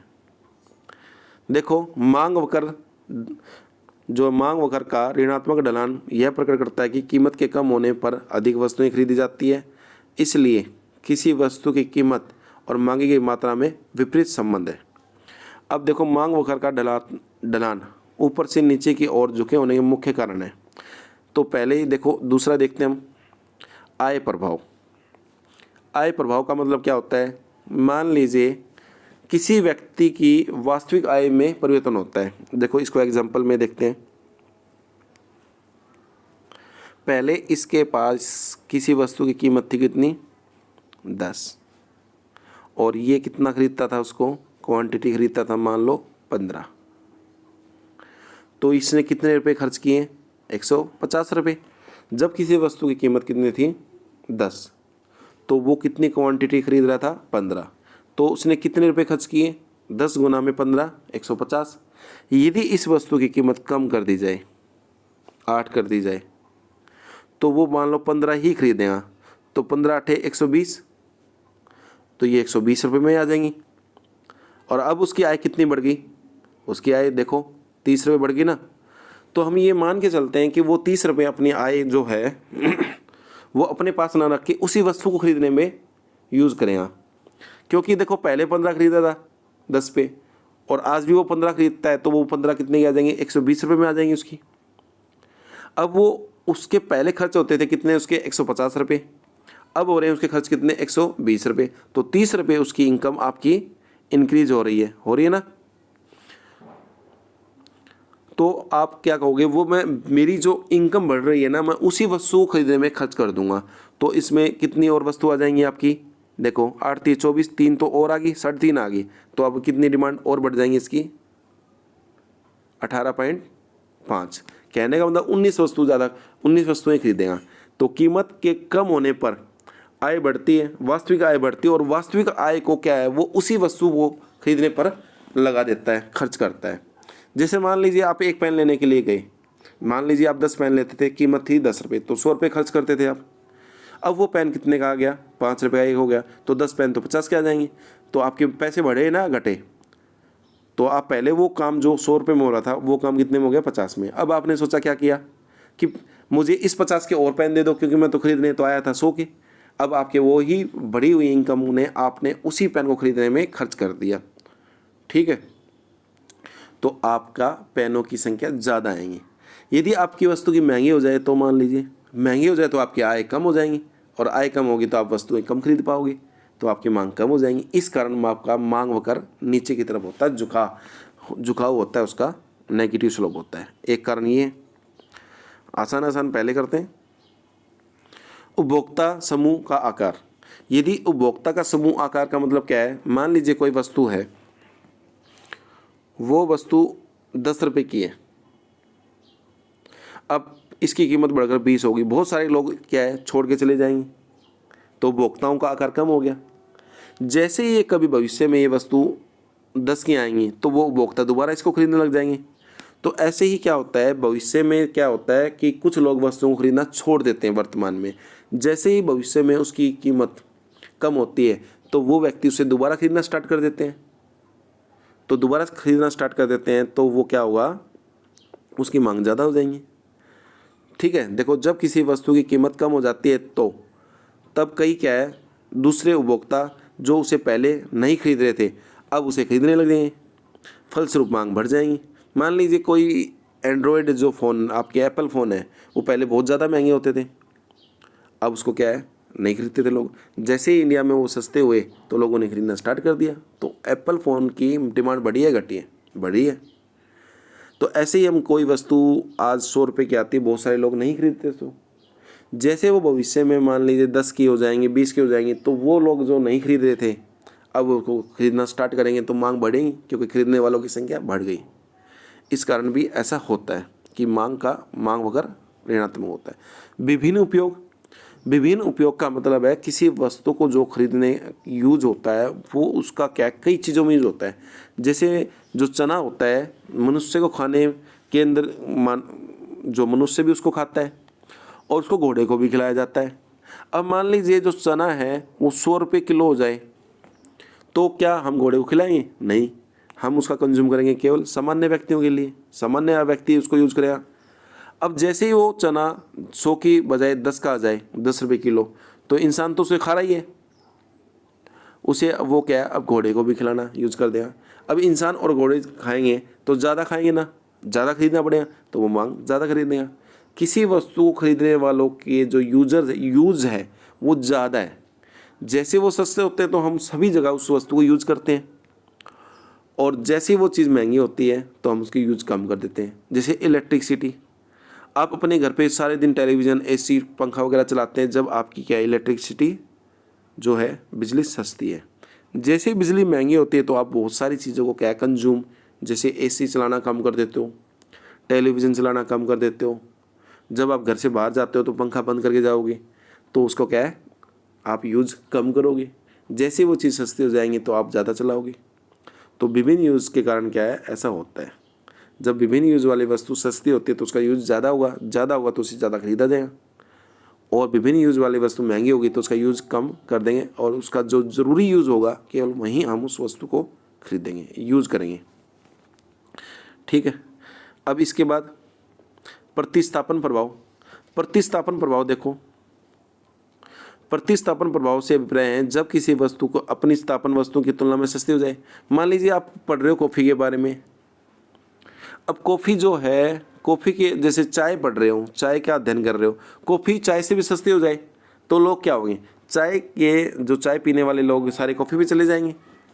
तो प्रतिस्थापन प्रभाव का मतलब ये है कि जब आपकी दूसरी वस्तु सस्ती हो जाएगी तो लोग वहाँ शिफ्ट हो जाएंगे। जैसे हमने अभी पढ़ा था प्रतिस्थापन में, कॉफ़ी महंगी होने पर क्या है लोग कॉफ़ी छोड़कर चाय पीना स्टार्ट कर देते हैं, तो इसके कारण आपकी क्या है मांग ज़्यादा होगी। ठीक है, इसको कहते हैं प्रतिस्थापन प्रभाव। ठीक है। देखो घटती सीमांत उपयोगिता का नियम। घटती सीमांत उपयोगिता का नियम ये है, जैसे कोई वस्तु क्या है हम ज़्यादा यूज़ करते हैं तो उससे मिलने वाली उपयोगिता कम हो जाती है। उपयोगिता का मतलब है किसी वस्तु को हम जब कंज्यूम करते हैं तो उससे हमें कुछ एनर्जी मिलती है। जैसे आपने मान लीजिए आपको बहुत ज़्यादा भूख लगी हुई है तो आपने एक रोटी खाई तो बहुत ज़्यादा एनर्जी मिलेंगी, पर पहली रोटी की तुलना में जब दूसरी रोटी खाओगे तो उतनी एनर्जी नहीं मिलेंगी। ऐसे ही हम क्या करते हैं, घटती सीमांत उपयोगिता के कारण हम क्या करते हैं उस वस्तु को ज़्यादा खरीदते हैं। जैसे मान लो हम किसी वस्तु को ज़्यादा खरीदेंगे, अब ज़्यादा खरीदेंगे तो उससे जैसे मान लीजिए आपने क्या किया, एक वस्तु यूज़ की, इससे आपको 100% एनर्जी मिली, 2 खरीदी तो अगली दूसरी से आपको मिली 90%, तो आप इसकी कीमत भी कम देना चाहोगी। तीसरी से आपको 80 मिली तो और भी कीमत कम देना चाहोगी। तो इसलिए क्या है, जब तक आप खरीदते जाओगे, जब तक खरीदोगे वस्तु, जब तक इसकी उपयोगिता और कीमत समान ना हो जाए। समान मतलब आपको ऐसा ना लगे कि कीमत ज़्यादा है और उपयोगिता कम है। जब तक आप इस वस्तु को खरीदोगे जब तक आपकी उपयोगिता ज़्यादा होगी। जैसे आपको ये लगेगा कि भाई मेरे रुपए की कीमत ज़्यादा है और उपयोगिता कम है, तो उस समय खरीदना बंद कर दोगे। एक उपभोक्ता उस वस्तु को जब तक खरीदता रहेगा जब तक उसकी सीमांत उपयोगिता और कीमत की जो उपयोगिता है वो बराबर ना हो जाए। यदि कीमत की उपयोगिता ज़्यादा है और वस्तु की उपयोगिता कम है तो आप नहीं खरीदोगे। आप 1 रुपये को जब भी खर्च करोगे जब 1 रुपये से लाभ ज़्यादा हुआ, या जब करोगे जब 1 रुपये से लाभ 1 रुपये जितना तो हो। यदि ऐसा हो कि आपने एक वस्तु खरीदी 1 रुपये की और लाभ हुआ आपको 50 पैसे का, तो नहीं खरीदोगे। तो घटती सीमांत उपयोगिता का मतलब यही है, जैसे जैसे आप वस्तु को ज़्यादा यूज़ करते हो तो उसकी सीमांत उपयोगिता कम होती चली जाती है। तो कम होती चली जाती है तो इसलिए वो ज़्यादा खरीदने लग जाता है। और कब तक ज़्यादा खरीदेगा, जब तक उसकी कीमत और उसकी उपयोगिता बराबर ना आ जाए। ठीक है, ये आपका सन था।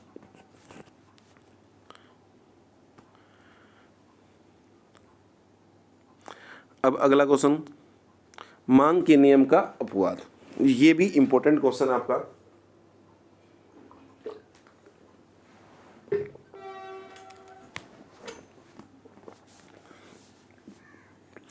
आगे देखो, मांग के नियम का अपवाद क्या है? अपवाद का मतलब है जो बात हम कह रहे हैं उसके विपरीत वो कोई बात होना। जैसे हमने अभी पढ़ा है कि कीमत जो है आपकी बढ़ रही है तो डिमांड घट रही है, कीमत घट रही है तो डिमांड बढ़ रही है। पर एक अपोजिट सिचुएशन ऐसे क्रिएट हो जाती है, कीमत बढ़ रही है तो डिमांड भी, कीमत बढ़ रही है तो डिमांड भी बढ़ रही है, कीमत घट रही है तो डिमांड भी घट रही है। तो इसमें मांग का नियम फॉलो नहीं हुआ ना। मांग का नियम तो ये है, ये वाला मांग का नियम है। तो जो हमने नियम बनाया है उसके अपोजिट कोई बात चल रही है, उसको कहेंगे मांग का नियम का अपवाद।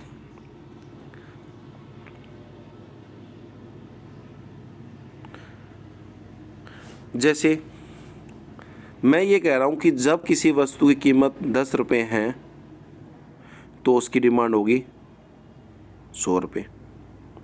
जैसे ही उसकी कीमत बढ़ाकर 12 कर दी जाती है तो उसकी डिमांड भी 120 हो जाती है, और कम करके 8 कर देते हैं तो उसकी कम हो जाती है। तो ये नियम तो मांग का नियम नहीं है, मांग का नियम तो इसका अपोजिट है ना। तो जिन वस्तुओं में मांग का नियम अप्लीकेबल नहीं होता, अप्लाई नहीं होता, लागू नहीं होता, उन वस्तुओं को क्या कहते हैं? मांग के नियम के अपवाद की वस्तुएं कहते हैं, जहाँ पर मांग का नियम लागू ना हो। देखो क्या है, मांग के नियम के कुछ अपवाद है। इसका अर्थ हुआ कि कुछ वस्तुओं की कीमत अधिक होने पर उसकी मांग अधिक होती है, बढ़ जाती है, कीमत कम होने पर उसकी मांग भी कम हो जाती है। इन वस्तुओं की मांग वक्र रेखा चित्र में दर्शाया है, कैसा होता है? ऐसे होता है, ऊपर की तरफ, नीचे से ऊपर की तरफ, ठीक है। और इनका जो मांग वक्र जो स्लोप होता है वो पॉजिटिव स्लोप होता है। पॉजिटिव का मतलब ऊपर की साइड। सबसे पहले सर रॉबर्ट गिफन ने इनका विश्लेषण किया था, और इसीलिए इसे क्या है? गिफन विरोधाभास भी कहा जाता है। मांग वक्र का क्या है? असामान्य होने का मुख्य कारण और मांग के नियम का अपवाद मुख्य निम्नलिखित है। देखो कौन कौन से हैं। देखो क्वांटिटी आपकी यहाँ पर है OX पे, प्राइस कितने हैं OY पे, आपका स्लोप कैसे जा रहा है? ये ऐसा, जबकि हमने पढ़ा कैसे? ऐसे। तो वो ये कह रहा है कि मांग वक्र का क्या स्लोप कैसा होता है गिफन गुड्स में या मांग के नियम के बाद में? पॉजिटिव। जब मांग का नियम फेल हो जाए, जब कीमत और मांगी गई मात्रा के बीच में विपरीत संबंध नहीं रहता बल्कि सीधे संबंध हो जाते हैं और मांग वक्र क्या हो जाता है? धनात्मक हो जाता है, उस समय क्या कहते हैं? मांग वक्र, मांग के नियम का अपवाद कहते हैं, ठीक है। प्रतिष्ठा सूचक वस्तुएं। देखो प्रतिष्ठा सूचक वस्तुओं पे मांग का नियम का अपवाद लागू नहीं होता। वेबलन ने इसकी खोज की थी, इसके बारे में बताया था। यदि देखो समाज में बहुत सारी वस्तुएं क्या होती है? प्रतिष्ठा सूचक होती हैं, जैसे डायमंड, महंगी महंगी कारें। यदि जो ये हीरो है, एक्टर्स है, ये डायमंड को क्यों पहनते हैं? महंगा आता है। डायमंड सस्ते कर दो, इन ये सोचेंगे कि इनकी पर्सनैलिटी के अनुरूप नहीं है। ये जो बड़े बड़े जो सेलिब्रिटी होते हैं, स्टार होते हैं, वो महंगे कपड़े क्यों पहनते हैं? उनको क्या होता है? उनकी प्रतिष्ठा सूचक होते हैं, वो उनकी रिप्रेजेंट करते हैं उनकी वैल्यू को। जैसे समाज में बहुत सारी चीज़ें होती हैं, जैसे हीरे जवाहरात, कीमती कालीन वस्तुएं, इनकी कीमत यदि कम हो जाए तो लोग इसको खरीदना कम कर देंगे। अब गोल्ड है, लोग ज़्यादा क्यों खरीदते हैं? उसकी कीमत क्या है? बहुत ज़्यादा है। जब वो पहन के चलते हैं तो उनकी क्या है? प्रतिष्ठा बढ़ती है। यदि गोल्ड सस्ता हो जाएगा तो उसे कोई नहीं खरीदेगा, ठीक है। तो समाज में बहुत सारी वस्तुएं ऐसी होती है जो समाज को रिप्रेजेंट करती है, लोग अपना रौब जमाने के लिए उन्हें खरीदते हैं। अब ये बड़े बड़े एक्टर है, छोटी गाड़ियों में नहीं चलते, साधारण कपड़े क्यों नहीं पहनते? ये अपने आप को क्या रिप्रेजेंट करते हैं, ये इनकी प्रतिष्ठा के वो अनुरूप नहीं है, वो महंगी चीज़ें ज़्यादा पहनेंगे। तो जब महंगी होगी तो उसे ज़्यादा खरीदी जाएंगी, और कम होगी, सस्ती होगी तो कम खरीदेंगे। आज गोल्ड आप सस्ता कर दो तो कोई नहीं पहनेगा, गोल्ड और महंगा कर दो तो ज़्यादा पहनेंगे लोग। क्यों? वो अपनी प्रतिष्ठा को दिखाने के लिए ऐसा करते हैं। तो प्रतिष्ठा सूचक वस्तुओं पर भी लागू नहीं होता। अज्ञानता, कई बार क्या है उपभोक्ता इस भ्रम में जीता है कि जब कोई वस्तु सस्ती कर दी जाती है तो वो वस्तु खराब हो जाती है, इसलिए उसे खरीदना छोड़ देते हैं। इस पे प्रोडक्शन पे भी इसका प्रभाव पड़ता है। लागत, देखो कोई वस्तु हम शुरू में बनाते हैं, उसकी डिमांड कम होती है तो क्वांटिटी भी कम बनाते हैं। जब किसी वस्तु को कम क्वांटिटी में बनाया जाएगा तो उसकी कीमत, लागत ज़्यादा आएंगी तो कीमत हमें ज़्यादा रखेंगे, ठीक है। और जैसे ही जब उसकी डिमांड बढ़ने लग जाएंगी तो उसको हम बड़े लेवल पे बनाएंगे तो वो वस्तु की प्रति इकाई लागत कम होगी। अब कम होगी तो उसकी कीमत भी कम कर दी जाती है। परंतु कुछ अज्ञानी भ्रम में लोग क्या सोचते हैं कि जब किसी वस्तु की कीमत सस्ती कर दी जाती है तो वो वस्तु खराब होती है, इसलिए उसे नहीं खरीदते हैं। अब जैसे सीजनल फ्रूट्स आते हैं वो सस्ते होते हैं, तो इसका मतलब ये थोड़ा वो फ्रूट्स खराब है, वो बल्क में ज़्यादा हुए हैं, उनका उत्पादन ज़्यादा हुआ है, ज़्यादा पैदावार हुई है तो वो इसलिए सस्ते हैं। अब कोई व्यक्ति उन्हें इसलिए ना खरीदे कि ये ज़्यादा सस्ते हैं इसलिए ख़राब है, तो ये उसकी क्या अज्ञानता को दर्शाता है। तो हम ये कह सकते हैं जैसे किसी वस्तु की डिमांड बढ़ती है तो उसकी मात्रा ज़्यादा उत्पादित करनी पड़ती है और प्रति इकाई लागत कम हो जाती है, और प्रति इकाई लागत कम होने के कारण उसकी कीमत भी कम निर्धारित की जाती है, जिसके कारण क्या है कुछ लोग, भ्रमित लोग या भ्रमपूर्ण लोग क्या सोचते हैं, उसकी वस्तु की क्वांटिटी के साथ समझौता किया है तो उसे वो खरीदना कम कर देंगे, ठीक है। जैसे हमारे डॉक्टरों के साथ होता है, जो डॉक्टर जो दवाई लिखते हैं वो कमीशन वाली लिखते हैं, फिर भी हम उसको क्या है अपनी इच्छा से खरीदते हैं, भाई महंगी है तो अच्छी है। कोई डॉक्टर सस्ती दवाई लिख दे, 20 रुपये का कोई पैकेट लिख दे या कोई पत्ता लिख दे, कोई मेडिसिन लिख दे, तो सोचता है डॉक्टर जो है वो नकली है। जो चीज़ आपके काम आएंगी वही तो डॉक्टर लिखेगा। तो कुछ लोग ये सोचते हैं कि डॉक्टर यदि मान लो कम फीस ले रहा तो वो खराब डॉक्टर है, ठीक है। तो अज्ञानता ये। गिफन वस्तुएं कौन सी होती है? गिफन वस्तुएं वे वस्तुएं होती है जिसका कीमत जो प्रभाव वो तो धनात्मक होता है। कहने का मतलब है इसकी कीमत बढ़ेगी तो ये ज़्यादा खरीदेगा, ठीक है। और आय प्रभाव, कीमत, जैसे देखो कीमत प्रभाव क्या है धनात्मक और आय प्रभाव ऋणात्मक होता है। कहने का मतलब क्या है, ऐसी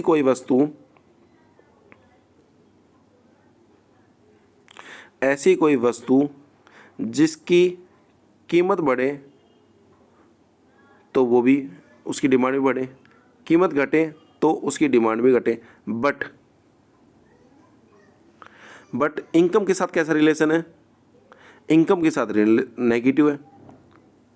इनकम यदि आपकी क्या हो रही है, इनकम आपकी घट रही है तो आप उसको ज़्यादा खरीद रहे हो, और इनकम ज़्यादा हो रही है तो कम खरीद रहे हो। कहने का मतलब ये है कि इनकम तो क्या है, आय आपकी ज़्यादा है तो आप कम खरीद रहे हो, और कम है तो ज़्यादा खरीद रहे हो, और उन्हीं वस्तु पे कीमत प्रभाव क्या है, धनात्मक है, ठीक है। इसको बॉक्स में देखते हैं दोबारा से। ये वस्तु की डिमांड है और ये आपकी कीमत है और ये आपकी क्या है, इनकम है। देखो यदि इसकी कीमत ज़्यादा तो डिमांड ज़्यादा, पर उसकी आय कम फिर ज़्यादा, ठीक है। हो गया ना, इसके साथ नेगेटिव रिलेशन, इसके साथ पॉजिटिव।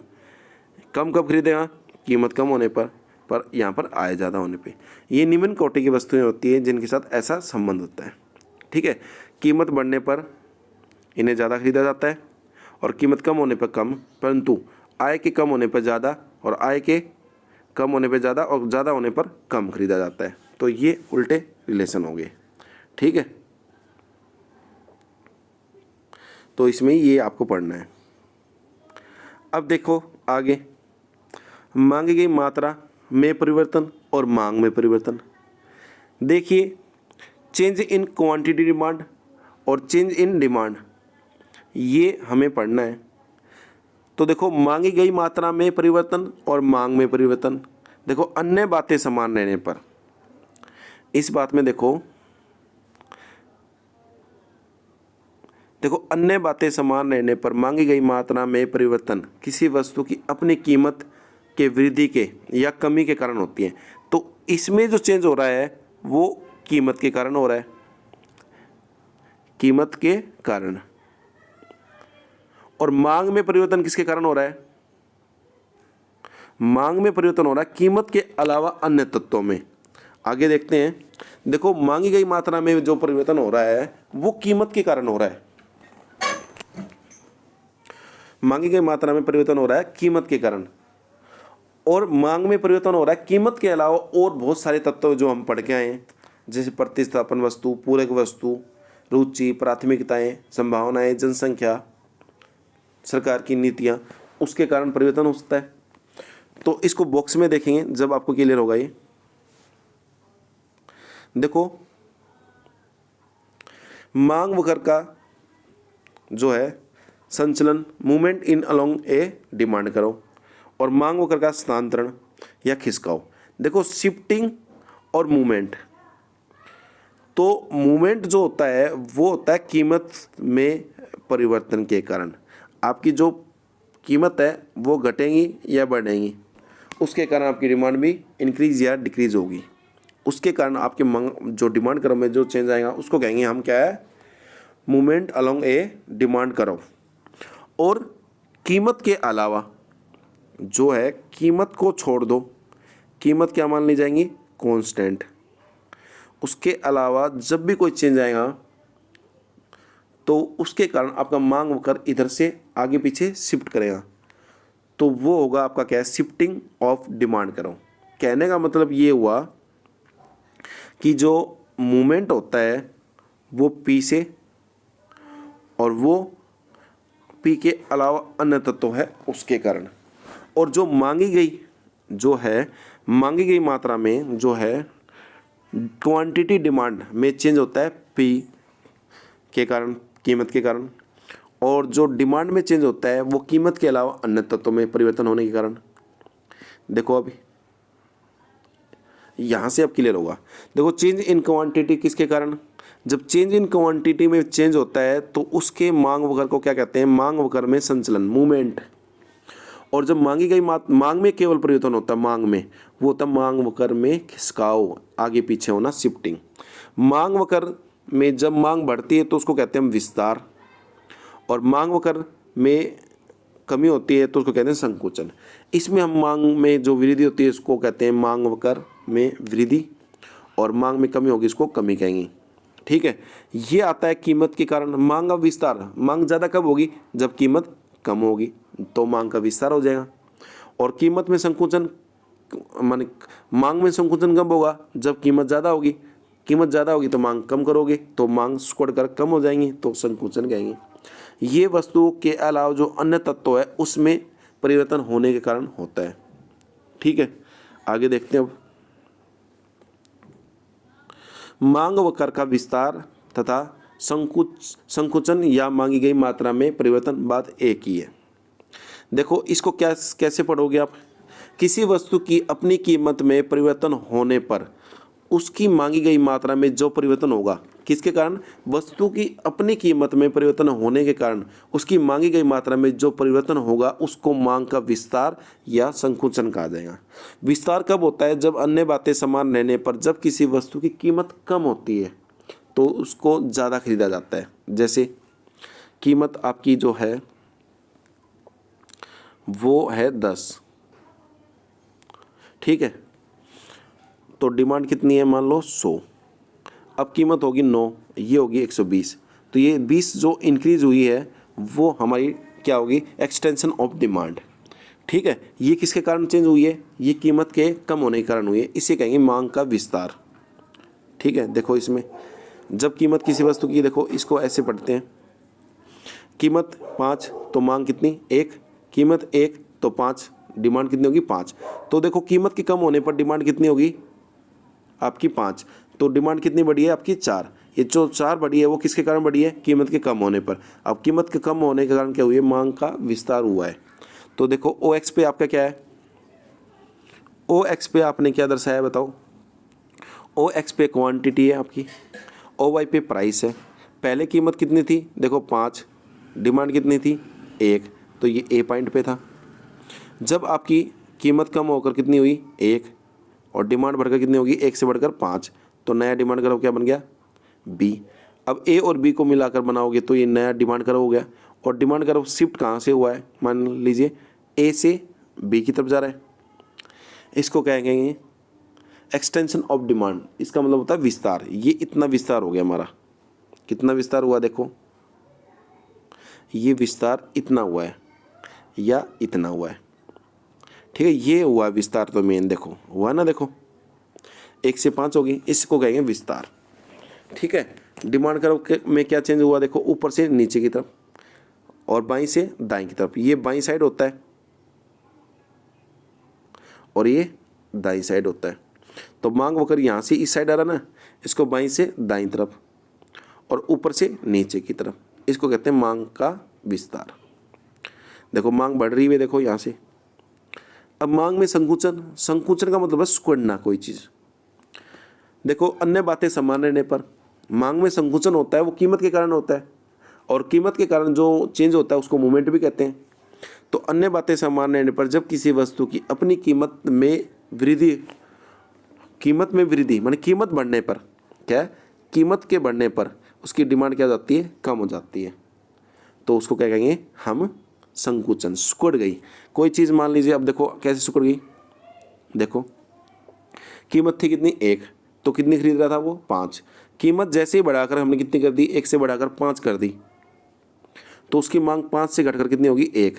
अब मांग उसकी कम कितनी होगी, 4 मांग कम होगी ना। तो कीमत के बढ़ने पर तो मांग कम हो रही है, तो उसको कहेंगे हम संकुचन। तो संकुचन और विस्तार जो होता है वो किसके कारण होता है, आपने देख लिया होगा, वो होता है आपका कीमत के कारण। और जब इसकी मांग वक्र में जो चेंज होता है उसको कहते हैं मूवमेंट इन डिमांड कर्व, ठीक है। अब देखो इसका डिमांड कर्व में देखो, पहले उस वस्तु की OX पे क्वांटिटी, OY पे प्राइस, ठीक है। अब देखो पहले उसकी कितनी क्वांटिटी थी, 1 रुपये पर वो कितनी खरीद रहा था, उसकी 5। अब उसकी कीमत करके कितनी कर दी हमने, कीमत बढ़ाकर उसकी हमने कर दी कितनी, 5। तो कितना खरीदना स्टार्ट कर दिया उसने, 1। हमने यही देख के आया था कि जब कीमत उसकी कितनी थी, 1, तो कितनी खरीद रहा था, 5। कीमत हमने 5 की तो कितनी खरीदी उसने, 4, ठीक है। तो देखो, तो अब आपका डिमांड कराओ, पहले ये था, अब क्या हो गया ये। तो मांग होकर क्या हुआ है, कॉन्ट्रैक्शन में आपका नीचे से ऊपर गया है, और उसमें कैसे जा रहा था, ऐसे बी से ए की तरफ गया है, और दाईं साइड से बाईं साइड गया। देखो यहाँ से उस साइड जा रहा है, तो उसको कहें दाईं से बाईं साइड, राइट टू लेफ्ट, ठीक है। तो आपने ये देखा, क्या देखा इसमें, देखो अब यहाँ से समझ में आएगा ये। देखो मांग में संचलन कब होता है, चेंज इन क्वांटिटी के कारण, और कब होता है वो, कीमत के कम या ज़्यादा होने पर। कीमत में विस्तार कब होगा, कीमत कम करने पर। ज़्यादा कब खरीदेंगे हम, कीमत कम करेंगे। संकुचन की मांग कब सिकुड़ जाएंगी, जब उसकी कीमत ज़्यादा हो जाएगी। पर इसमें मेन चीज़ क्या है जो थोड़ा ध्यान रखना है आपको, ये मांगी गई मात्रा में होता है, ठीक है। और वो मांगी गई मात्रा में क्या होता है, एक्सटेंशन ऑन कॉन्ट्रैक्शन, और चेंज इन डिमांड के कारण क्या होता है, खिसकाव, ठीक है। तो देखो ये मूवमेंट अलोंग ए डिमांड कराओ, तो किसके कारण होता है मूवमेंट, कीमत के कारण। और शिफ्टिंग किसके कारण होती है, आगे पीछे। आपका मांग वक्र क्या है, आपका मांग वक्र आगे और पीछे जाएगा। इसी में मांग वक्र ने अपनी जगह ही छोड़ दी थी, पहले यहाँ था फिर वो था, ये तो हुआ मूवमेंट।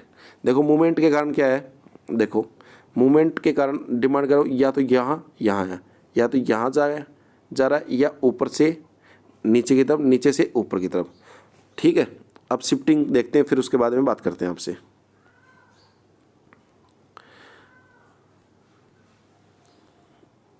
देखो अब ये है मांग में वृद्धि या मांग में कमी। तो मांग में वृद्धि या कमी, कीमत को क्या मानना है आपको, कांस्टेंट मानना है। आपको ये मानना है कीमत में हम किसी प्रकार का चेंज नहीं करेंगे, उसके अलावा चेंज किया जा सकता है अन्य बातों में। अन्य बातें आपने पढ़ी है। तो जैसे देखो, अब जब किसी वस्तु की मांग में उसकी अपनी कीमत के अतिरिक्त अन्य तत्वों में परिवर्तन होने के कारण उसकी मांग में जो परिवर्तन होगा उसको हम कहेंगे मांग में वृद्धि या कमी, ठीक है। इसके कारण मांग वक्र क्या होता है, आगे पीछे सरकता है, ऊपर नीचे नहीं जाता है। ठीक है, देखो मांग में वृद्धि कब होगी, देखो प्रचलित कीमत या वर्तमान कीमत, देखो कीमत तो वही रखनी है हमें 10 की 10, तो मांग आपकी 10 थी कीमत, तो मांग कितनी थी 20, कीमत 10 रखी, मांग कितनी रखी, हो गई 30। ये हो सकता है पॉसिबल, हाँ हो सकता है। कैसे पॉसिबल हो सकता है, आपकी आय पहले 5,000 थी, अब 10,000 होगी। पहले किसी वस्तु के प्रति आपका इंटरेस्ट नहीं था, अब उस वस्तु के प्रति आपका इंटरेस्ट हो गया। ठीक है, आई बात समझ में। तो ऐसे ये चीज़ें हम इंटरेस्ट के अकॉर्डिंग कर सकते हैं। ठीक है, आगे देखो,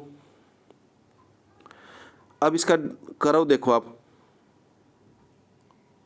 करव में क्या देखोगे आप, ओ एक्स पे क्वांटिटी, ओ वाई पे प्राइस है आपके।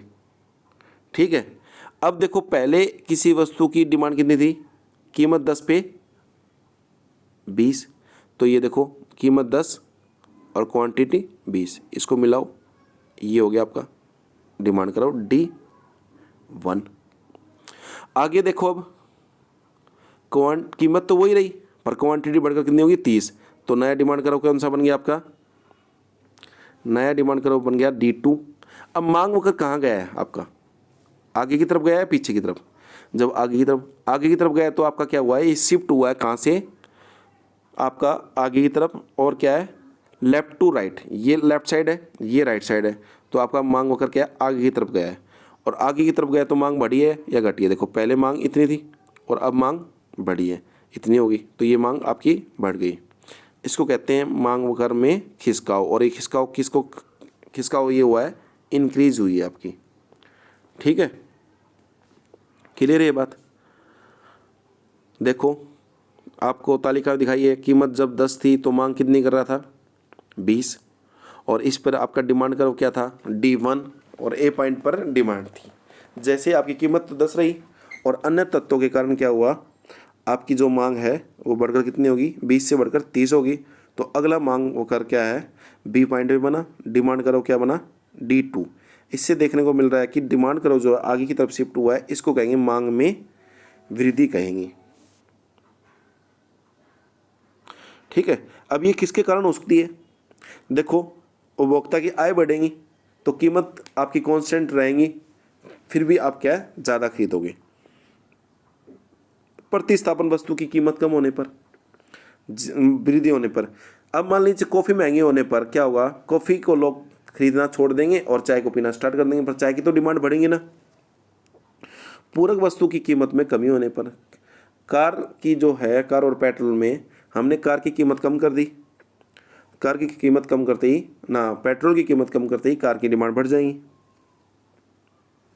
ठीक है, आगे देखते हैं भी।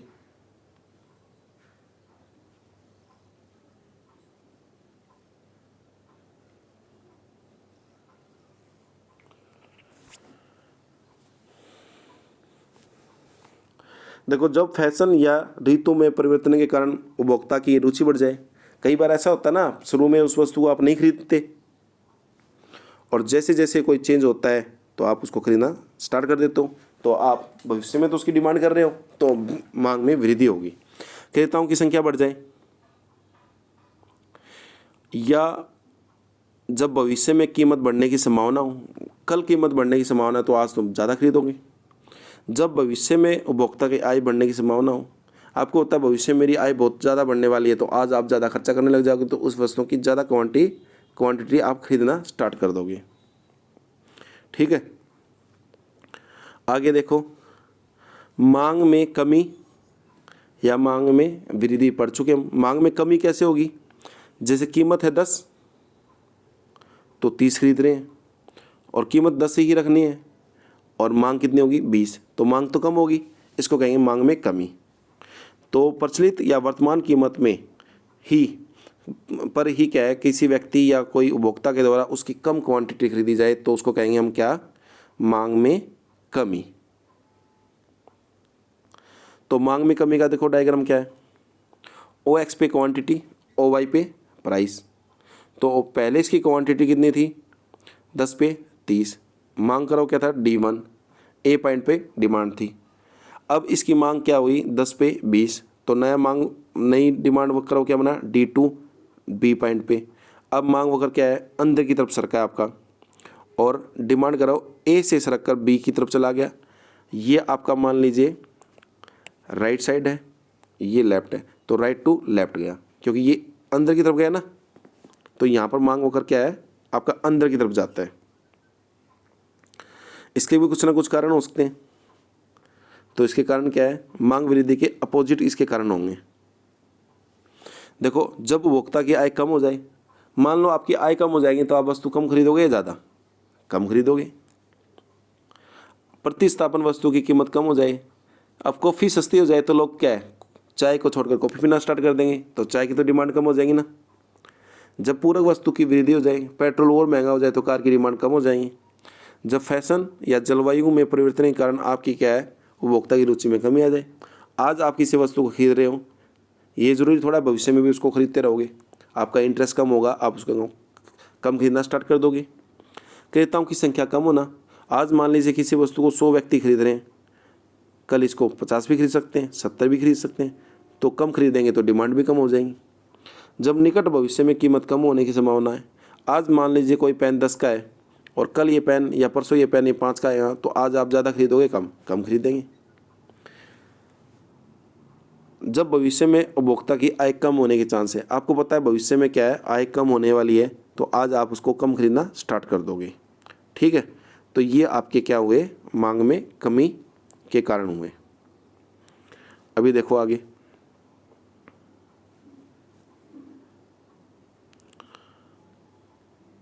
अब इसमें देखो डिफरेंस, देखो मांग में जो है संकुचन, संकुचन का मतलब है मांग कम होना एक तरह से, contraction of demand, decrease in demand. अब देखो मांग में संकुचन कब होगा, कीमत के कारण। जब किसी वस्तु की अपनी कीमत में परिवर्तन के कारण होता है पहली बात तो, और वो भी परिवर्तन कैसे होता है, कीमत कम होती है। ये वस्तु की कीमत के अलावा अन्य तत्वों में जो चेंज होता है उसके कारण होता है। यहाँ पर वस्तु की अपनी कीमत में बढ़ जाती है, कीमत ज़्यादा होगी तो लोग कम खरीदेंगे, तो इसको कहेंगे हम संकुचन।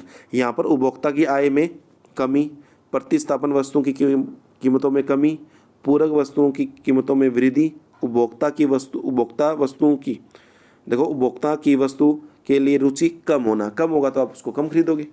यहाँ पर आपका जो मांग वक्र है वो कैसे जाएगा, ये आपका मांग वक्र जो है कैसे जाएगा, देखो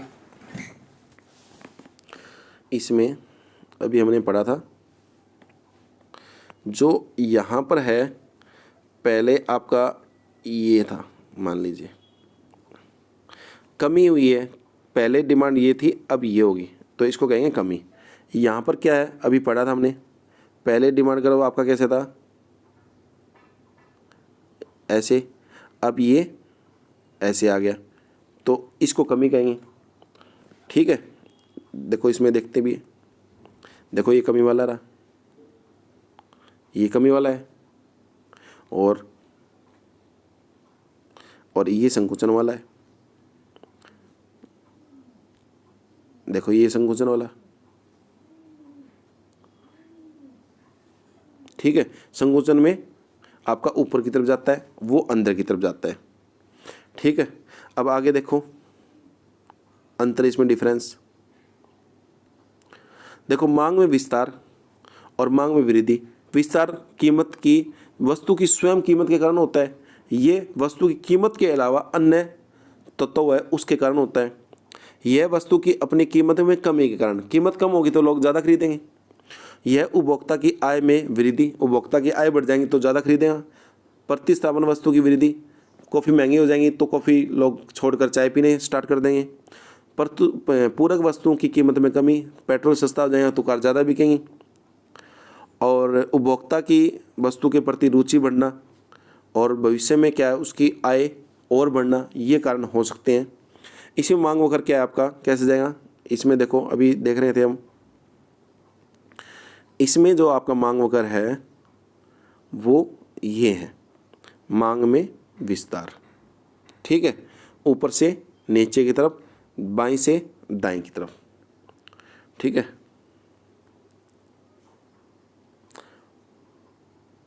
और यहाँ देखो अब ये इसका वृद्धि का हुआ बाहर की तरफ, ए से बी की तरफ, D1 से D2 की तरफ, ये होगी मांग में वृद्धि, इसके है। अब देखो मांग वक्र का खिसकाव या स्थानांतरण का रेखीय चित्रीय विवरण, ठीक है। ग्राफिक क्या है, एक्सप्लेनेशन ऑफ क्या शिफ्टिंग ऑफ डिमांड करो। देखो यदि किसी वस्तु की कीमत स्थिर है तो स्थिर है तो उस वस्तु की कीमत में चेंज ना होने के कारण उस वस्तु में मांग में घट सकती है या बढ़ सकती है। तो देखो इसमें यदि किसी वस्तु की कीमत स्थिर है परंतु उससे संबंधित वस्तु, प्रतिस्थापन वस्तु या पूरक वस्तु की कीमत या उपभोक्ता की आय या रुचि या प्राथमिकता में परिवर्तन के कारण मांग वक्र में क्या होता है, खिसकाव, शिफ्टिंग, अभी हमने पढ़ा था ना। और मूवमेंट किसके कारण होता है, कीमत के कारण। मांग वक्र में होने वाले परिवर्तन को क्या है, खिसकाव को नीचे चित्रों द्वारा स्पष्ट किया गया है। इसके दो भाग है, देखो दो भागों में क्या है बांटा गया है। पहले तो क्या है आपकी क्या जो प्रतिस्थापन वस्तु है उसकी कीमत से संबंधित में क्या हुआ, देखो ये आपकी डिमांड है, सिंपल, ठीक है। ये D1 है। यदि ये कॉफ़ी, हम पढ़ रहे हैं टी के बारे में, यदि कॉफ़ी सस्ती होगी या महंगी होगी तो सस्ती होने पर क्या होगा, चाहे लोग कम पिएंगे तो उसकी डिमांड कम हो जाएगी। ये D2 अंदर की तरफ आ जाए, इसको कहेंगे मांग में कमी। और जब कॉफ़ी सस्ती हो जाएंगी ना महंगी हो जाएंगी तो लोग कॉफ़ी को छोड़कर चाय पीना स्टार्ट करेंगे, तो जो कॉफ़ी है उसकी तो मांग कम हो जाएंगी और टी जो है उसकी मांग बढ़ जाएंगी, ठीक है। तो मांग वक्र का खिसकाव होगा बाहर की साइड, इसको कहेंगे मांग में वृद्धि, इसमें मांग में कमी। देखो इसको ऐसे देखो यहाँ पर इसको सही तरीके से दिखाया है। देखो स्थानापन्न वस्तुओं की कीमतों में वृद्धि, कहने का मतलब है आपकी जो कॉफ़ी है वो उसकी कीमत बढ़ रही है, उसकी कीमत बढ़ रही है तो टी की तो डिमांड बढ़ेगी ना। तो ये हम टी के बारे में पढ़ रहे हैं, OX पे क्वांटिटी, OY पे प्राइस है। तो अभी हम पढ़ रहे हैं, देखो टी की पहले डिमांड थी ये, पर अब क्या हुआ, कॉफ़ी की कीमत बढ़ने के कारण कुछ लोगों ने कॉफ़ी को यूज़ करना, कंज्यूम करना कम कर दिया और उसकी जगह पर क्या यूज़ करना स्टार्ट कर दिया, टी। अब टी यूज़ कर दिया तो आपकी जो टी की डिमांड है वो बढ़ जाएंगी। अब टी की डिमांड बढ़कर क्या है, टी D2 हो गया और के 2 पे काट रहा है, तो ये होगा आपका वृद्धि, मांग में इसे वृद्धि कहेंगे। पर ये वृद्धि किसके कारण हुई है, प्रतिस्थापन वस्तु की कीमत के बढ़ने के कारण, ठीक है। अब ये देखो स्थानापन्न वस्तुओं की कीमत में कमी, प्रतिस्थापन जो वस्तु होती है इसकी कीमत में कमी। जैसे आप जो है कॉफ़ी है उसकी कीमत में कमी कर दो, कमी होने के कारण क्या है वो कॉफ़ी की चाय की तुलना में सस्ती हो जाएंगी। तो पहले हमारी चाय की कीमत जो डिमांड थी वो इतनी थी, D1। अब कुछ लोग क्या है कॉफ़ी सस्ती होने के कारण कुछ लोग जो टी पीते थे वो कहाँ चले जाएंगे, कॉफ़ी पीने चले जाएंगे। तो कॉफ़ी की डिमांड बढ़ने के कारण हमारी चाय की डिमांड कम हो जाएंगी, चाय की डिमांड हमारी D2 हो जाएंगी। अब मांग अंदर जा रही है बाहर, इसको कहेंगे मांग में कमी। मांग में कमी कब होती है, जब कॉफ़ी की कीमत में कमी होने के कारण, क्योंकि कॉफ़ी की जो कीमत है कम होगी तो लोग चाय को की जगह किसको पीने लग जाएंगे, कॉफ़ी को, तो चाय की तो डिमांड कम हो जाएंगी और इसी को हम बढ़ रहे हैं मांग में कमी। तो प्रतिस्थापन वस्तु की कीमतों में कमी के कारण क्या होता है, मांग में कमी। आगे देखो पूरक वस्तु कौन सी होती है, जब दो वस्तु मिलकर किसी एक वस्तु का काम या किसी एक वस्तु के उद्देश्य को पूरा करें। तो देखो पूरक वस्तु हमने पढ़ी भी है, जैसे कार, पेट्रोल पूरक वस्तु है, इंक वाला पेन, इंक और पेन, ब्रेड, मक्खन। तो इन वस्तुओं से भी मांग वक्र में क्या है, खिसकाव, जैसे मांग में वृद्धि या मांग में कमी हो सकती है। तो पूरक वस्तु कौन सी होती है, हमने पढ़ ली। पूरक वस्तु मान लीजिए पेट्रोल है और हम कार की डिमांड पढ़ रहे हैं अभी, ठीक है। तो अब देखो जो पूरक वस्तु की कीमत में वृद्धि। अब पेट्रोल जो है उसकी कीमत बढ़ रही है, तो कार ज़्यादा बिकेंगे या कम? सीधी सी बात है, कम। तो पहले कार बिकती थी हमारी कितनी, मान लीजिए ये D1, इसमें T कितनी बिकती थी। अब पेट्रोल आपका महंगा होने के कारण डिमांड कम हो जाएंगी, तो डिमांड आपके अंदर जाके क्या हो जाएंगे, D2 डिमांड करा हो जाएगा, और ये K2 पे काट रहा है। तो मांग होकर क्या हुआ, प्रतिस्थापन, पूरक वस्तु की कीमत में वृद्धि होने के कारण मांग होकर अंदर की तरफ आ गया आपका। ठीक है, आगे देखो पूरक वस्तु। अब जो पूरक वस्तु है इसकी कीमत कम होने के कारण, जैसे पेट्रोल जो है उसकी कीमत कम हो जाए तो आपकी कार की मांग भी बढ़ जाएगी। देखो पहले पेट्रोल कितना भी हो हमें नहीं पता, पर उस समय कार की डिमांड कितनी थी, D1 थी। तो ये K1 पे काट रहा है और D1 का क्या है, ये कार का डिमांड कर रहा है। अब उस समय पेट्रोल मान लो 100 हो, 200 कुछ भी हो, पर अब पेट्रोल कम होने के कारण लोग डिमांड करेंगे कार की ज़्यादा। डिमांड पेट्रोल प्रतिस्थापन वस्तुओं की कीमत कम होने के कारण क्या है, अब कार की डिमांड बढ़ गई। अब कार की डिमांड बढ़कर क्या होगी, K2 और D2 क्या हो गया, डिमांड बढ़, और इसके कारण क्या हुआ, मांग होकर खिसका हुआ आगे की तरफ, जिसको कहें मांग में वृद्धि। मांग में वृद्धि किसके कारण हुई, मांग में वृद्धि आपकी हुई पूरक वस्तु की कीमतों में कमी के कारण। ठीक है,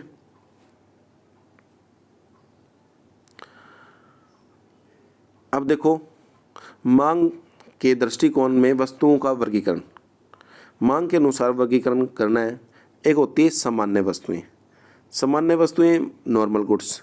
नॉर्मल गुड्स क्या होते हैं, जिसका आय के साथ कैसा संबंध हो, धनात्मक, और कीमत के साथ संबंध कैसा हो, ऋणात्मक। जैसे आय बढ़ेंगी तो उसकी मांग बढ़ती चली जाएगी, आय कम होगी तो मांग कम होती चली जाएगी। कीमत बढ़ेगी तो मांग कम होगी, कीमत कम होगी तो मांग बढ़ जाएंगी। कैसे, इसको लिख के देखते हैं। देखो ये होगी आपकी डिमांड।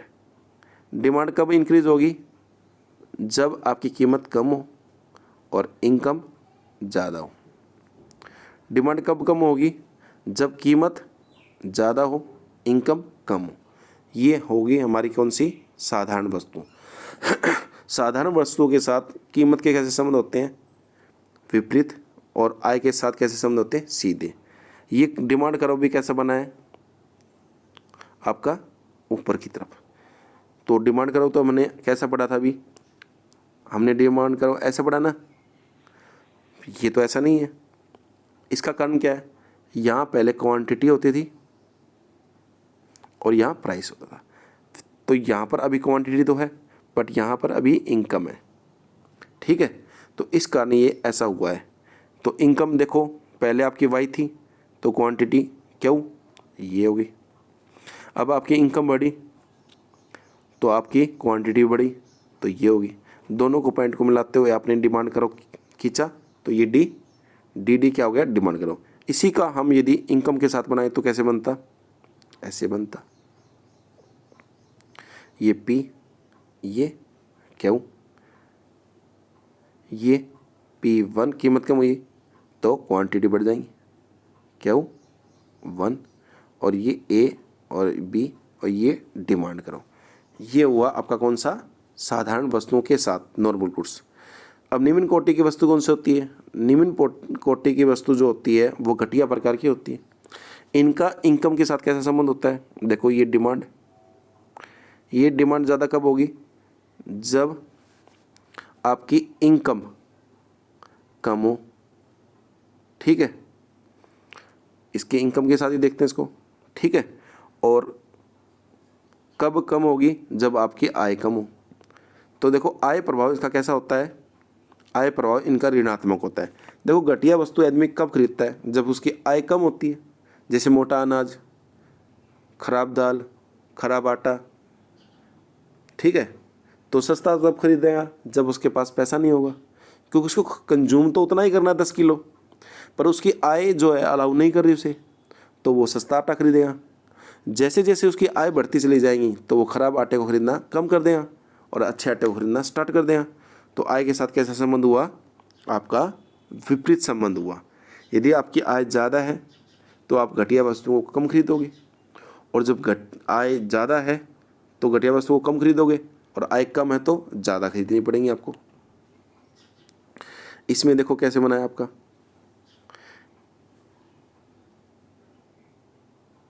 आपका, देखो इसमें ऐसे बना है, ओ एक्स पे क्या है, क्वांटिटी है, ओ वाई पे प्राइस है, ये आपका डिमांड करा हुआ है, ठीक है, इन्फ्रे गुड्स का, ये इनकम के साथ है ना।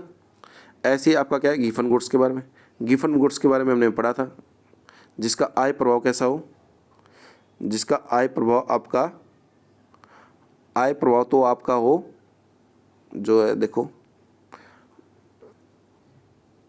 आय प्रभाव कैसा होता है इसमें, देखो कीमत प्रभाव तो होता है धनात्मक, कीमत के साथ तो कैसे संबंध होते हैं, डिमांड के सीधे, कीमत ज़्यादा तो डिमांड ज़्यादा, कीमत कम तो डिमांड कम।